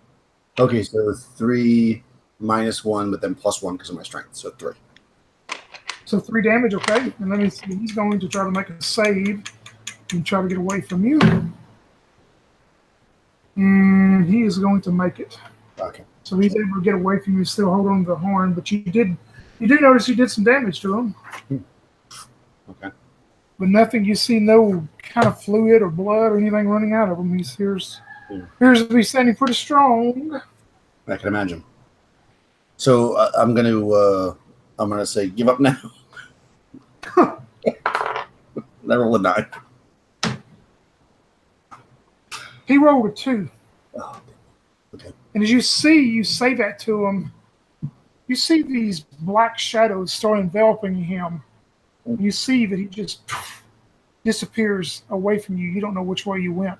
You still see some of the regular soldiers standing around in front of you, but you see that he's just pretty much disappeared away from you. You have no idea where he went. I scream, sorcery! We come up to you, Sir John, as you're riding up onto a group of these people. Do you want to engage them? Yeah. Does he see the guy with the horn, or has he disappeared? You would have definitely seen Davida in the battle with him, and then roll me a d6 if you see what happened after that. 5. Nope, you don't. It catches you off guard too, as you see the black fog and mist just start enveloping and rolling around over there, and then you see he's gone. He says, Sister Davida. Goes into his preacher voice. I'm here to help you. Do you need some assistance? Kill the fiends. You seem to have taken some blows. I can heal your wounds. Okay. I'm going to lay my healing arts unto thee. And then he casts Cure Light Wound. And, right. max, it's 6 plus 1. So 7 points of damage is healed. I'm healed. I'm healed, brother. Amen. Amen. Sister Arcana, do you still want to stay back at the defense line? Because you start noticing some of these invaders are moving towards the village after all this is going on. Yeah, she's staying at the barricades. All right. Jan, your group is there to engage some of them, so I guess roll me a d10. Okay. D10. 10. Nice. Yep, they had a 2, so you'll stay at a 10. They go down to an 8. Next one. Do I roll 10 again? Yep, you're still at 10. 1 this time. You'll go down as they force you back some. They had a 4. Thanks. So they'll both at d8 again. So 1d8. 6. They had a 1, so they go down to 6. You stay at an 8. 3. They had a 4, so you'll go down to a 6. They stay at 6. Oh man, it's getting close. Up 1. 6. You knock them down some. They go down to, they had a 4, so you're still at a d6.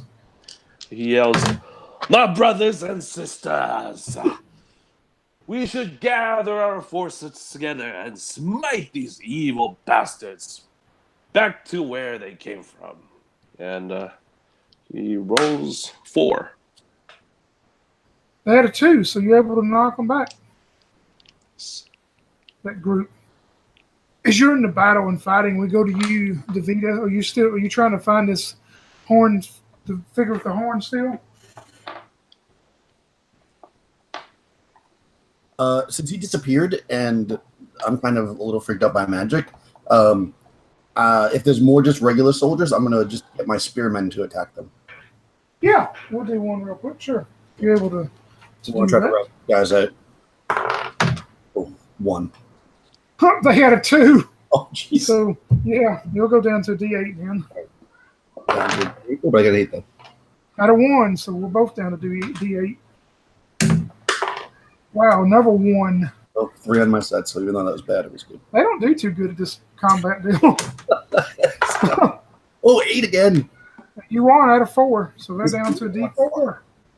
Out of 1, so I know you won. All right. Huh. Man, I'm doing terrible on those rolls. All right, you're able to knock a group of them out, man, for sure. But you see a bunch of them, have been circling around and moving and encroaching the village. O'Connor, you see a group coming towards you and your group again. I will steady the men and say things might not be as they appear, but take heart. Know that today can be a good day to die. It can be. So we'll roll me a D10 and see if you can keep your troops going. That's an 8. Wow, they had a 9, so you'll go down to a D8.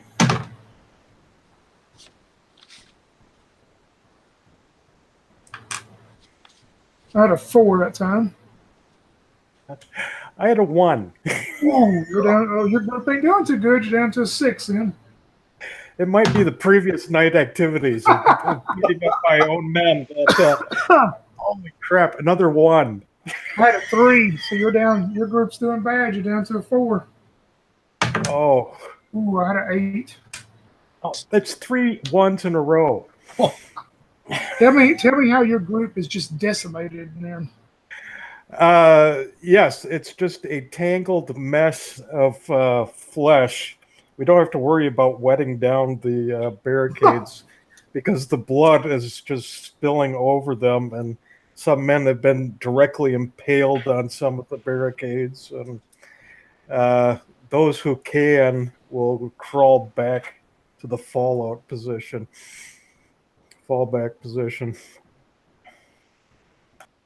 Yeah, and also all of you will notice this at the same time pretty much as all this battle is heating up and going on. You notice some of these armored figures are walking around the village in the wooden. Some of the archers are taking aim at them, shooting at them. You see them hold up these large two-handed swords.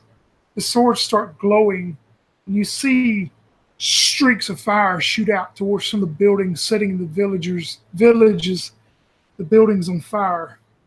The bowmen start jumping off the roof of your chapel, Sister O'Connor, as the thatched roof just starts going up in flames. But you see all these small fireballs shoot off of these swords, and you just start setting the buildings on fire. DeVita, you are watching this going on, and you hear a voice behind you go, "Do you have what we seek?" If what you seek is for your soul to be forever wandering the land, yes. And then I turn around, I guess. He's probably assuming he's behind me. He's 20 foot from you. Okay. John, are you you see this figure with a horn standing 20 foot away from DeVita, and how close are you to him? John, when he looks at that horn, does he notice anything extraordinary about it? I mean, is it really large? Does it really jump out and catch his attention? Yeah, looking at it from where you're at on your horse and seeing him approach again, he's holding his horn and moving it up. You see it appears to be almost a metal made out of some type of hard embossed metal or something from what you can tell from where you're at. I mean, it's a very hard, white, silvery looking. So John, realizing or maybe realizing that horn could be used to rally his troops or signal to his other troops, he casts silence 15-foot radius centered on that horn. Yep, let me pull that up. And he says, "I say, my brothers, I say to you, evil brother, be quiet and silence, for the Holy Spirit is with us, and we shall prevail. Could I get an amen, my friend?" And he turns to his, friends who are very, who are victorious very recently. And all of a sudden, he's hoping that they would say, "Amen, Brother John." Davida will yell "Amen" as she runs into the circle of silence. So it's probably like "Amen." Yep, you're able to cast a spell. And you see Davida run in, almost in slow motion or whatever. And as she moves in, you see this figure raise the horn up to his mouth. You don't hear the blowing of it, of course. Davida, John, you're both within range of what you're fixing to see happen. I need both of you to make me a saving throw straight, no kind of modifier. 19. He makes it 14. All right, great. Before I tell you what happens, you see Davida, you probably, even though in the area of silence, you see it first as you're being the closest. You see this large wall of ice start to appear in front of his figure. It just almost like an explosion, just explodes straight out towards you and John and a lot of the men in the areas. It just starts out in this large cone of this wall of ice as it explodes out and hits all of you. You passed, you'll take 9 points of damage. If you failed, you take 18 points of cold damage as it just blasts a wall of ice straight into you, killing, of course, some of the villagers.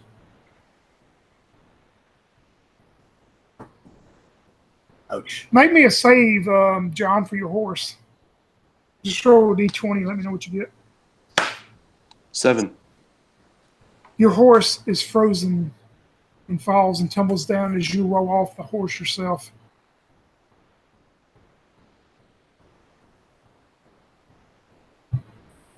You are on foot now, John. Davida, you're probably roughly 10 foot away from this guy now, we'd say? Yeah, probably. I'm charging at him. All right, roll me a d12, and we'll see who goes first. 4. You get to go first. You had a 7. All right. This time I now have my hand axe. I'm going to just try to. I'm just going to try to hack at him with it. All right. Over it. Just to let y'all know, any of these guys, even this guy here, you're going to need to hit AC 20. Whoosh. Okay. Well, I do because I rolled 18 plus 4, so 22. All right. Hand axe would be a d6. Ooh, 5 plus 1 for strength is 6. 6 All points. right. You see your hand axe pierce into part of past this armor and seem to do some damage to him as he's standing there still holding his horn up to his lips. He looks at you again, though, as you've approached. He still has that horn up. He just takes his mailed fist again and tries to slam down into your face. That's a 18, so 20-something to hit. But you only take 3 points of damage this time as he slams into you. John, you're trying to recover from your horse. Do you want in on this next round? So he's unable to attack or do anything? Yeah, since your horse tumbled and stuff, you're getting up off of your horse. Okay, as he gets up, he says... You can move in to help Davida, or you can let her handle this guy by herself. That's your choice. Yeah, he's moving in to help her, and as he's running, he says, "Hell hath frozen over, but we ain't gonna give it up, for the Lord is with us." I don't say All right. silence, so I can't see anything. I can't hear anything. Let's see. What did you get, Davida, on your D12? Okay, let's see. 1. That's good. All right. What about John as you're moving into this area of silence with him? What do I do? D12. D12. I get 2. All right. Davida, take us out. Can I go into my frenzy, or did I have to already have done that before the combat started? You were supposed to do it before, but I'll let you. So go ahead and do it. Use it. All right. Yeah. So I start to envision, the spirits of my ancestors, and my eyes kind of like go wide, and I start breathing in short, quick breaths, and I swing with my axe. All right. Oh, that's pretty good. Another 18 plus. It would have hit anyways, but that's whatever. Enough. But I get to, oh, nice. 6 plus 3 is 9 points with the axe. 9 points. Okay, great. The axe. You take some more out of this whatever he is. You take some more out of him, but he's still standing there. John, you see this going on as you're up next. 6 plus 1. So 15. Okay. When it's completely silenced, he won't be able to cast any spells, right? I'm going to say you want to cast one in this area just where you three are, or? Well, I want to cast a spell against the bad guy. Tell me what you want to do, and I'll let you know which one you want to cast. I want to cast cause serious wounds.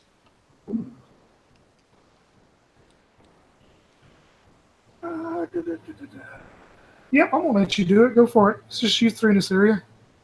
Yeah. Is it a touch deal? Don't you have to touch them though? I'm not so sure. Let me look it Let up here. me go back up here too. I think it's because if you're doing cause instead of cure, pretty sure it's a touch deal. Yeah, it's usually that way. I'm not on white box, but yeah. Let me get to it real quick. Yep, you got to touch them to do it. Okay, so make a regular attack roll. No, I mean you can just reach, go up there and touch his armor and describe to me what happens. Okay, he says his lips are moving, and it's still moving. And he touches him with both of his hands, and let's see, cure, cause serious wounds. Yep, should be 3d6 plus 3 damage. Holy crap. Yeah. 5, 4, and 5, 14 plus 3, 17 points of damage.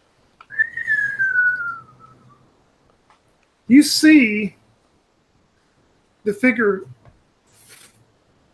kneel down like he's kneeling in front of you, being a cleric, maybe at a service or something. You see him kneel down,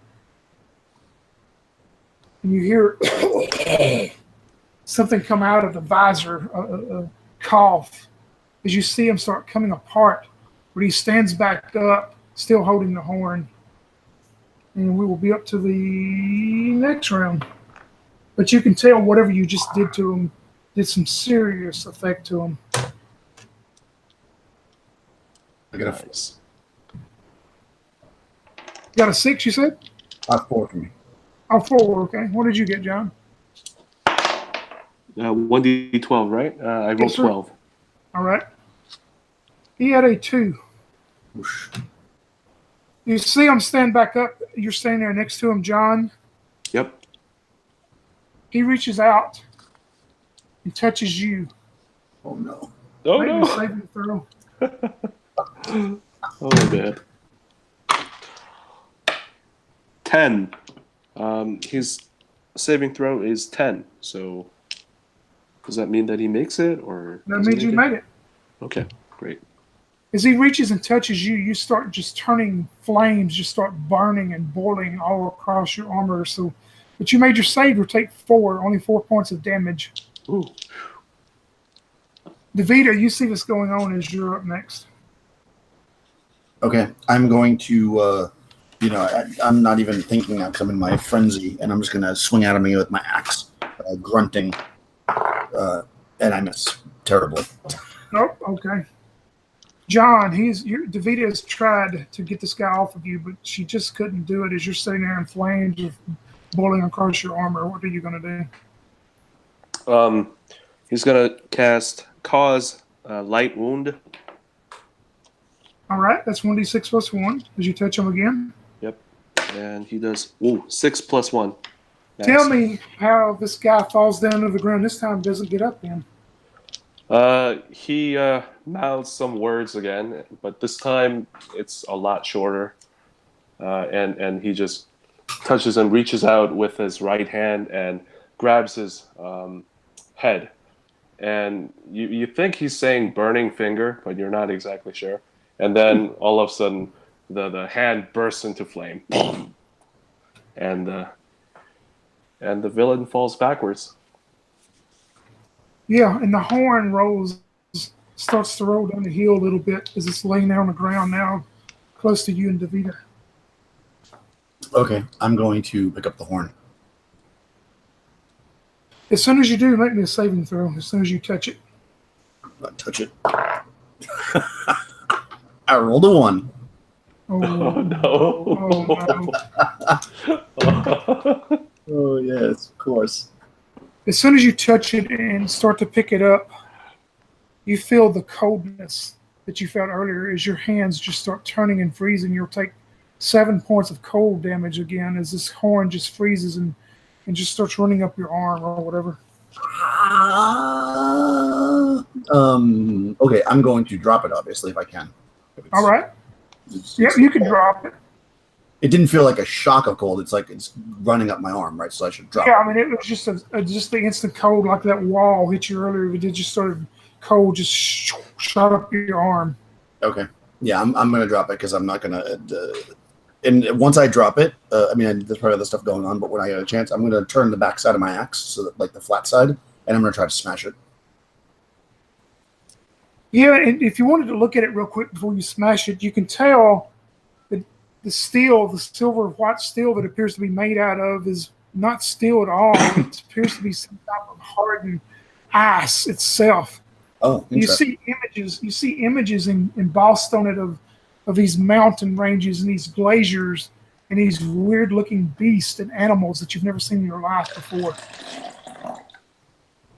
Well, that you want to try to smash it, you say? No, that gives me pause. Oh, if I see that, I stop because I think that maybe. Actually, I'm berserking. I try to smash it. I wouldn't. All right. I get. You can automatically hit it, and when you do, you're using your flat end of your axe. You said. Yeah, because I'm trying to break it. Roll me a d10. Sure. 9. Your axe somehow is still intact, but as soon as you hit this thing, it just bounces back like you hit a brick wall or a stone mountain itself and did nothing to it. Okay. But your axe still good. It didn't break your axe, thankfully. I howl loudly, and if there's any of these other warriors around, I charge at one. I mean, I'm berserking, so I'm just going to keep killing things until I have. I have 6 more rounds. 7 more rounds, actually. Yep, you can engage some of them. You want to engage them alone or with your group? I mean, I don't. I would imagine berserking. I'm not thinking about the group, so I just charge at one.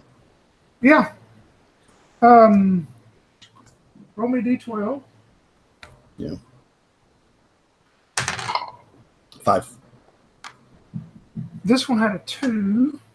Good. So you see as you head out towards it, he has this 2-handed large sword that he is carrying, of course. He doesn't have a horn. And you run into him, and he's going to swing at you. Your armor class is down 2 now, so you're at 14. So yeah, he's going to hit with 18. You'll take 8 points of damage from his 2-handed sword as it just slices straight into you, and you start feeling like a burning. I mean, there's no fire or anything, but you just feel something burn inside of you. Okay. I swung on him. All right. 19. Nope, you need a 20 to hit him. 20 for this guy too? Okay. Miss. So we'll go to D12 again. They had an 8, or he had an 8. We're just simultaneous, or we're going to just go to 11? You had an 8 also? Yeah. Yeah, you go first. Okay. Okay, that time it's 21. Cool. All right. Okay. 6. So 8 points. Yeah, you take a pretty good chunk out of this thing, but he's still standing there. He takes his sword and swings around at you again. 17 on the die will hit. You'll take 6 points of damage from this sword as it drives into you.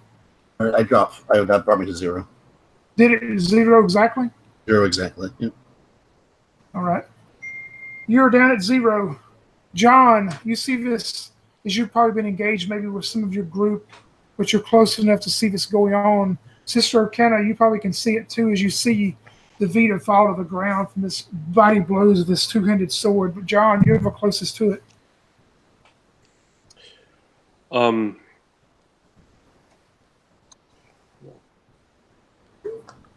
out of all the cure light and other curing magic right now, so Where is your actually god now? he's mouthing something because he's right next to that horn still. But leaving the horn alone, he actually rushes to pull him out of that battle scene. Could he do that, or and ask his other fellows to cover for him while he pulls him out? Pulls her out. You want to go? You want to go try and pull DeVita away from the front of this guy? Yeah, I mean he's gonna order his other companions to engage the guy that DeVito was fighting, and he's going to try and see if he could pull her out of the way so that he could stabilize her. You can try it. Roll me a d12. Okay, d12. I got 5. You start pulling her out, and this figure that has a sword, he's actually going to go after the group that you sent in as a distraction instead of you. So yeah, you're able to get her out of the way and pull her out. Okay. Could I try to bandage her so she could recover some hit points?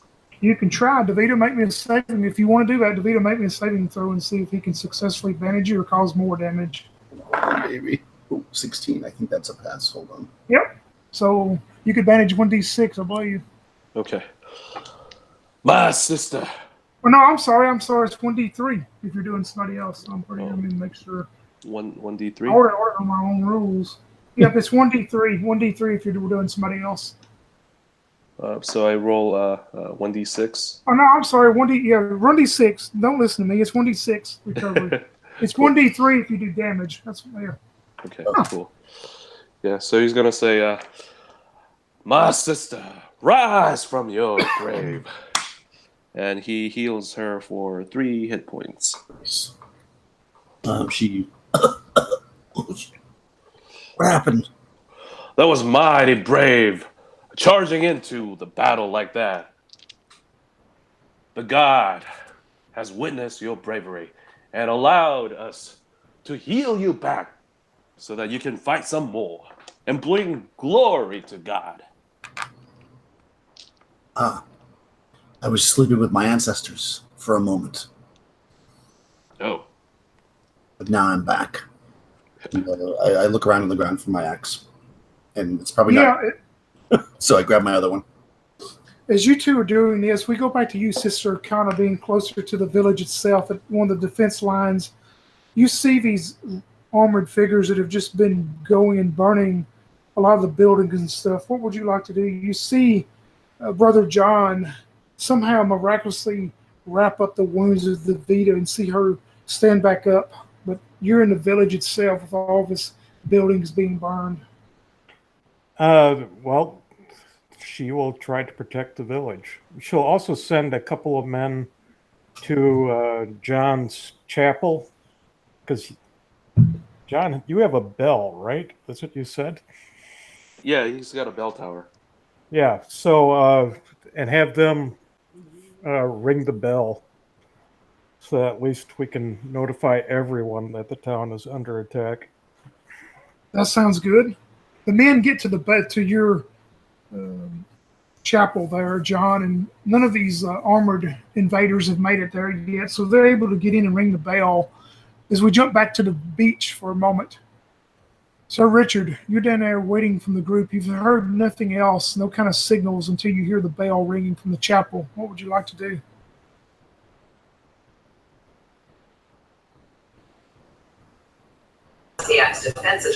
Sorry, I couldn't get on pause. Richard has actually been kind of busy down at the beach. Like before the attack even began, he was kind of devising up strategies for if they attack from the beach, like how he wanted his men to attack and everything. And then when he heard the horn earlier, he, being a soldier and such, probably realized that that sounded like a horn of war. So then he began to spread word through his lieutenants of like certain commands and stuff that if he gives them, like these are certain things that they should do. Um, and so finally he rides off on a horse up to the tallest hill he can find and begins to look over the village for signs of if it's been taken over or if anything else has happened to it. And as he's looking through a spyglass that he borrowed from one of the other lieutenants, um, he sees some of the buildings begin to burn, and his heart sinks a little bit. And then he hears the bell towing, and there's a mixed emotion of both fear and relief that this bell is ringing because that means someone's alive. So he rides all the way back down the hill on his horse and begins to give the order, spinning his finger in the air, reverse, reverse, reverse, and he rides all the way down the line as he does this. And as his men see him do it, they'll begin doing the same. And we all reverse the order of the army. And I ride all the way down the line and back up towards the middle. And I begin to lead the men back up towards the village. All right, you're on your way to the village. Maybe you can get there in time, maybe not. We'll see. Sister Arcana, you're preparing and fighting some battles with these guys that are moving into the village. It seems like they're trying to burn down every building there is. We jump back up to you, Davida and John. John, you're wrapping up and healing Davida, and it has brought her back to where she's back to conscious and preparing herself as she's getting her axe. You see another one of the larger figures come out of the line as he walks up and picks up the horn. You're 30 feet from it.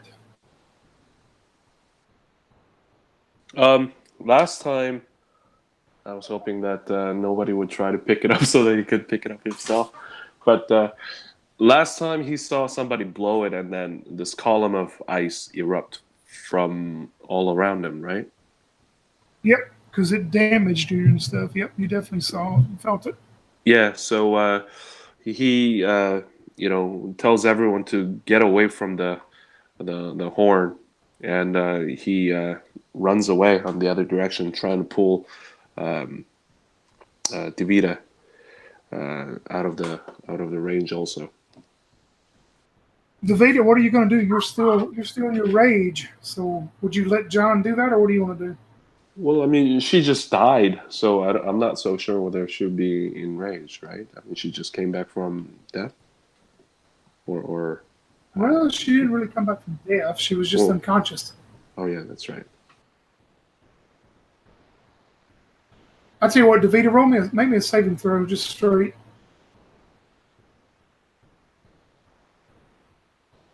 You're muted, Daniel. If you're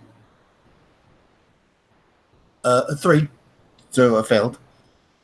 Yeah. So you're still in a rage, Jim. Yeah, I got 3 more rounds. So she looks around. She sees that she's still alive. And there's somebody going for the horn, or did they already get to it? You've seen another one of the larger figures step up and pick up the horn. He's done nothing with it yet, but he's picked it up and bringing it up to his.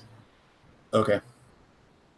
All right. So, feeling like I've been inspired by the ancestors, I'm going to reach on my back and pull from the large kind of it's been wrapped in black cloth, a large sword, and I'm going to pull that sword out and I'm going to try to chop this guy in half with it, and I'm going to say, "Father, guide my hand."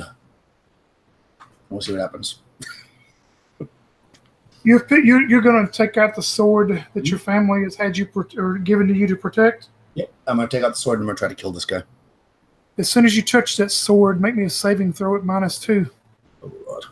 I've been doing good with the saving throws lately. 1. Yeah. That's natural 1 or just with the... Natural 1. Oh, man.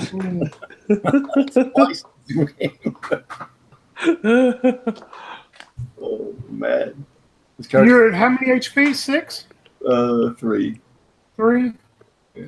As soon as you touch the sword, you feel something enter your soul. Oh. And you think it's the berserk rage that you have. But whatever it is, it sends you onto this automatic frenzy. As you look, you see these armored invaders standing there, the line of them. You see the one with the horn that you're fixing to charge. But you see friends from the past. You see that all these armored figures are your kin, your family. As you look towards John, John is the armored invader now. As you move towards him to attack him with his sword, Okay. Yeah. you have pretty much temporarily went mad. All right. So I'm going to attack John. All right. 8, 7, 15. AC 16 with the shield.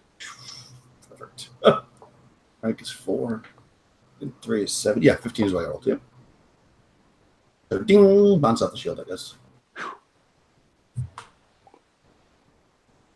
John, you just see your friend pull out this sword that has not been used before, that she's never used before, and unwrapped it and took a step towards this invader, but then all of a sudden turns and looks at you and charges you and swings at you with this sword. In fact, in just a moment, I'll show you a picture of this sword. You can see what she has. If you can see it, you see this black embossed sword. It is also glowing red, a long sword itself. Ooh, looks She awesome. just swung at you with it. What do you want to do? He bravely says, "The god hath spoken, that I shall fight along with my friends." And he tells all his guys to say, "Retreat!" And he runs back to all his other guys, back to the town to reconvene with his friends. You retreat back to the town and set up defenses, maybe with Sister Kana. We go back to you then, Davida. You see the figure that has picked up the horn, turns and he looks at you. Of course, all you see is the eye slots. He takes the horn and slings around behind his back, and he goes, "Give us what we seek. You may live." So I say to him, "On your knees, you follow me now." And I hold the sword out bravely. As you do so, you see him make one motion of his hand as you're encircled by these armored invaders. As they encircle you and start to all attack you. So if you would like, you can tell me how this will end for Davida. What is her last? She's the last in line. What is she going to do? You can have your last breaths. What would you like to do? Okay, so realizing that they're not going to give up, she's actually going to take the sword, and she's going to, with all of her might, she's going to throw it towards the town. And then and everybody will move in with their swords and cut her down. So she's going to throw the thing towards the party, basically. You're able to throw the sword to 17. prevent any of them from catching it. Sure. Yeah, I just throw it towards the town. And being as injured and wounded as you are where you're at, 10, 12 of them encircle you, and it's just a matter of time before they take you down. John, you make it back to the village as you are kind of turning and see the circle of these black cloaked invaders take your friend out, but you also see circling through the air, coming close towards you. You see the sword land 30 feet outside of the village there on some of the grass.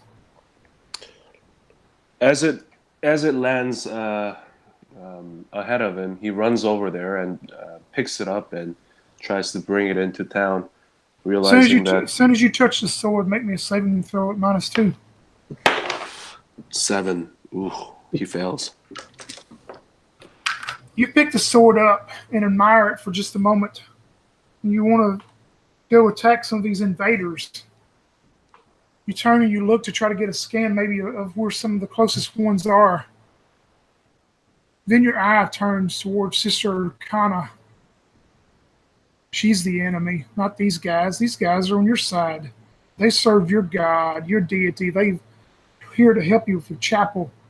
Sister Arcana's not. You need to go and attack Sister Arcana now. Yeah. His voice starts to crack it as he pulls out his mace. No, you have to use the sword. The sword is wow. The sword is attached to you. Awesome. The cleric using the sword is great. Yep.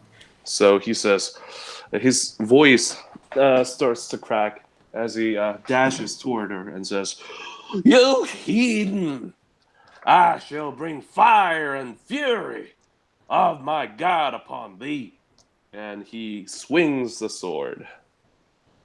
Yeah, and we'll say before you actually hit her, Sister Arcana, we'll let y'all roll initiative. So D12 and between you two. 6. 6. Anybody got a dex mod? No. Mine is negative. Yours is negative, okay. Yeah, Sister Arcana, you're able to go first, but something you need to know, Jan, that long sword is a +3 to hit, +3 to damage. So whatever you roll, will add +3 to it. Okay. Wow. So Sister Arcana, you're able to act as you see him rushing your friend. What has happened? I'm going to smack him in the head. Alrighty. By the way, his AC, if it's a two-handed longsword, then he won't be using his shield, so his AC is down to 15. Yep, it would be. You'd have to use it. So yep, down to 15. That's good. So that's an 18 to hit. Yeah, you hit. You don't have proficiency with that weapon, though, so don't add your weapon proficiency. That's 6 points. Okay. He's still standing. He looks pretty bad. He attacks, and he says, "Your heathen ways will end now!" And he swings, and there was a natural 19. So that, I presume, is a hit. And 4 plus 3, 7 points of damage.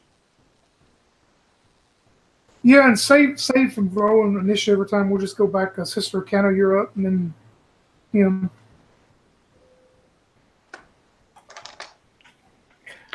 She apologizes as she smacks him again. For 18's a hit. Another 4 points of damage.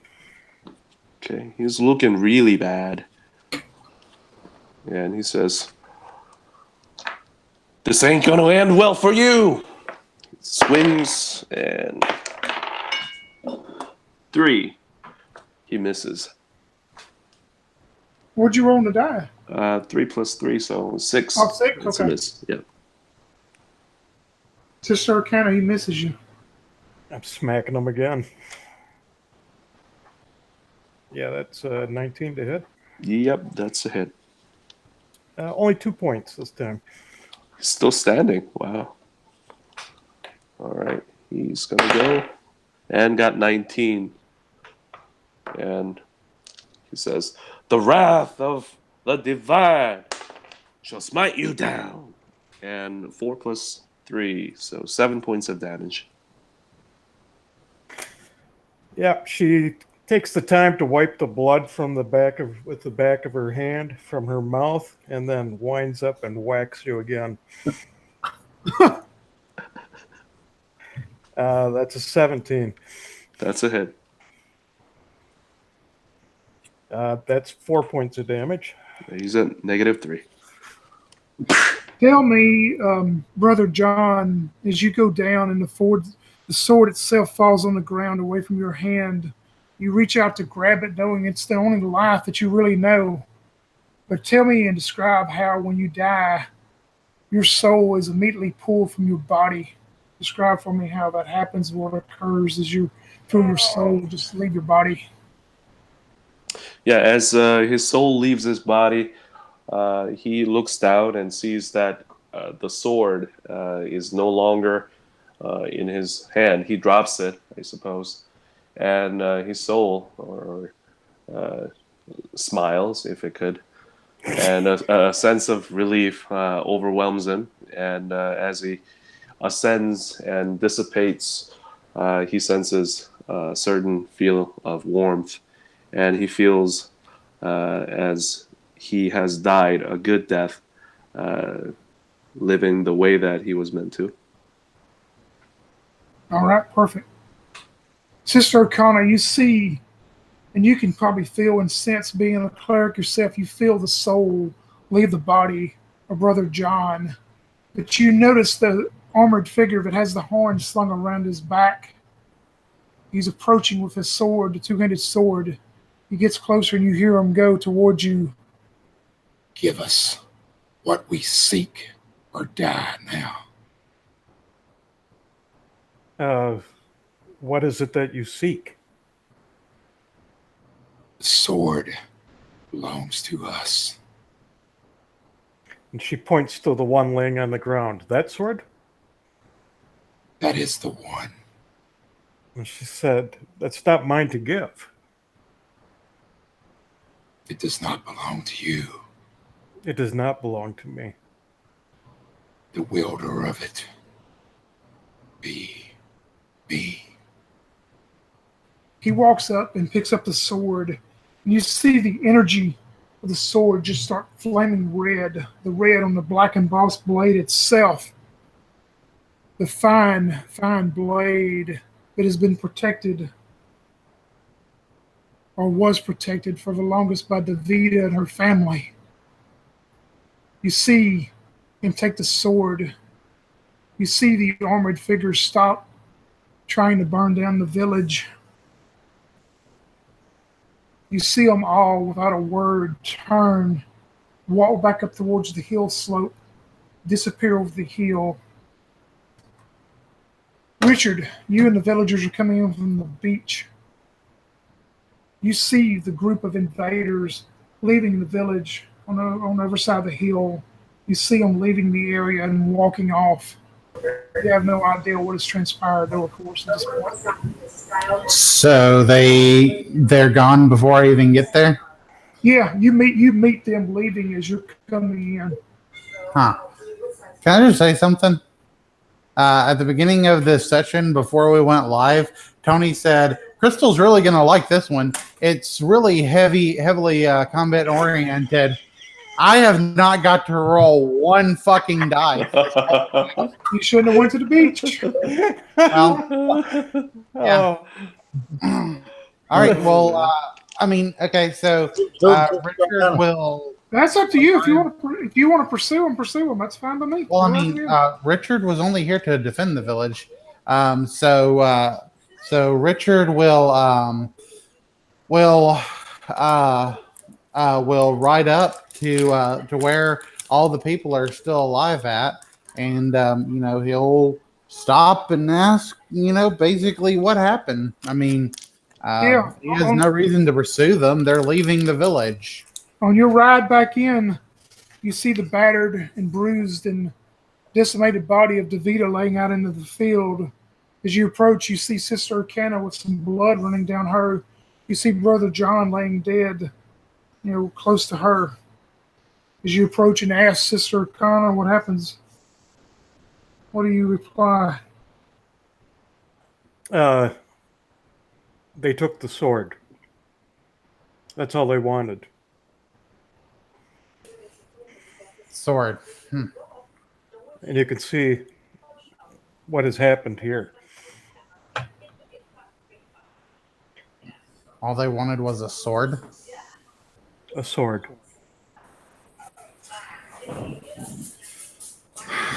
It was Davida's sword. Davida's sword. Well, at least they're gone. Let us round up the bodies and begin to prepare proper ceremonies for the dead.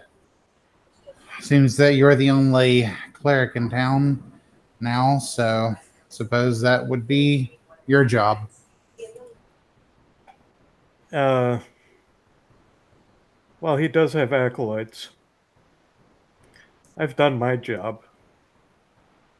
I said, and she starts looking around. She goes, and now I think I need to do a little more penance. Uh, she goes, I think I need to take down that rider, those men. I said, do you want to join me? What are we chasing after them for? They came and got what they wanted, and they're gone now. Yes, but I feel like I have to atone for the blood that is shed here. Going after them would only shed more blood. Yeah. Yep. But it's different. If you feel that you have some noble quest that you must attend, then be it your own business. But I will not join you in shedding blood that does not need to be shed. I will not allow these men to die for your pride. Oh, I'm not taking the men. This is just my thing. Do you want to join me? No, I'm afraid I cannot do that. I said, very well. And she starts collecting some stuff and begins walking off towards the hills. As you start walking towards the first hill outside of the village there that you always walk, you notice the dead black armored invaders. They're gone again, just like you saw on the beach. They're just completely. The dead bodies are gone. The villagers are still there as you head up the hills. And what we do at this point, at least from two of you, we will hear how the story will end. We start with you then, Mike.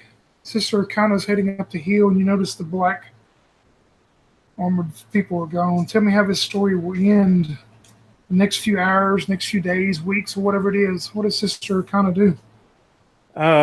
Realizing that once again the enemy has vanished, she is convinced that the goddess has, instead of inflicting a physical penitence on her this time, it has been mental and emotional.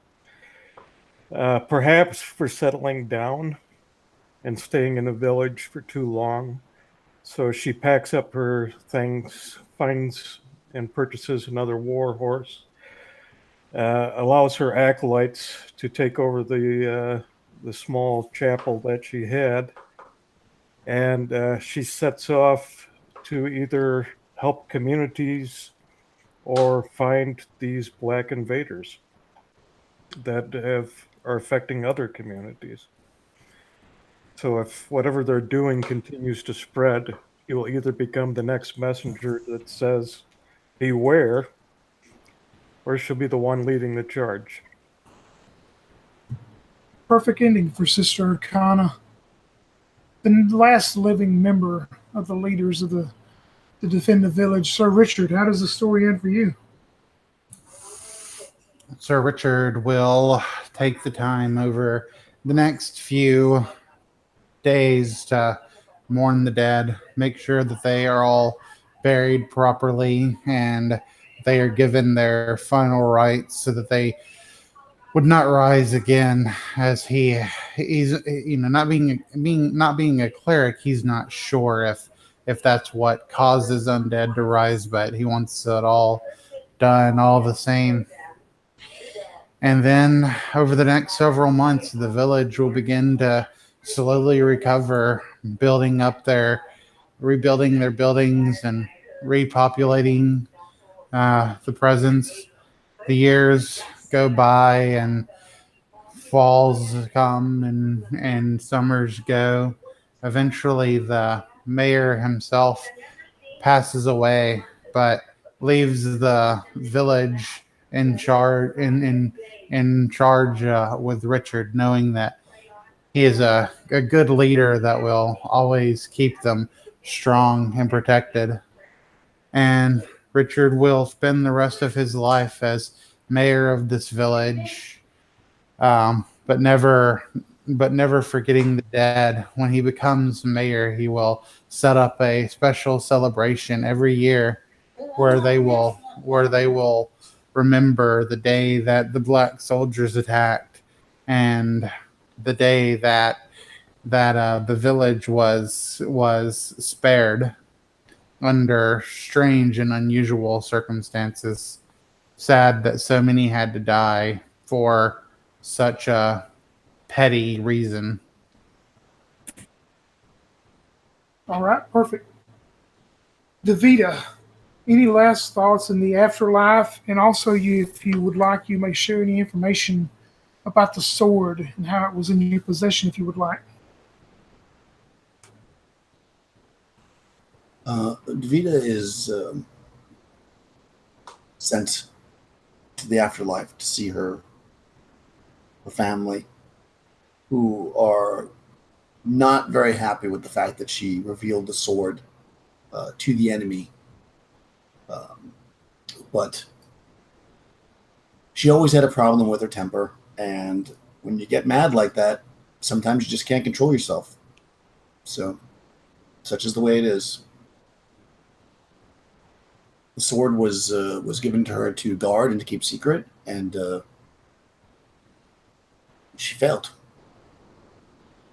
But, she still gets to feast in the afterlife because she died in combat. Perfect. What about you, Brother John? What's the afterlife hold for him? As he ascends to his proper place, all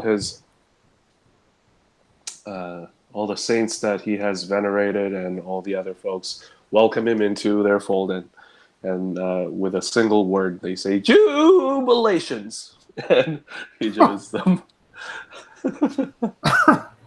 That's it. All right, Brother John. Before I tell you how the story ends, inspiration for this adventure that I wrote come from two things.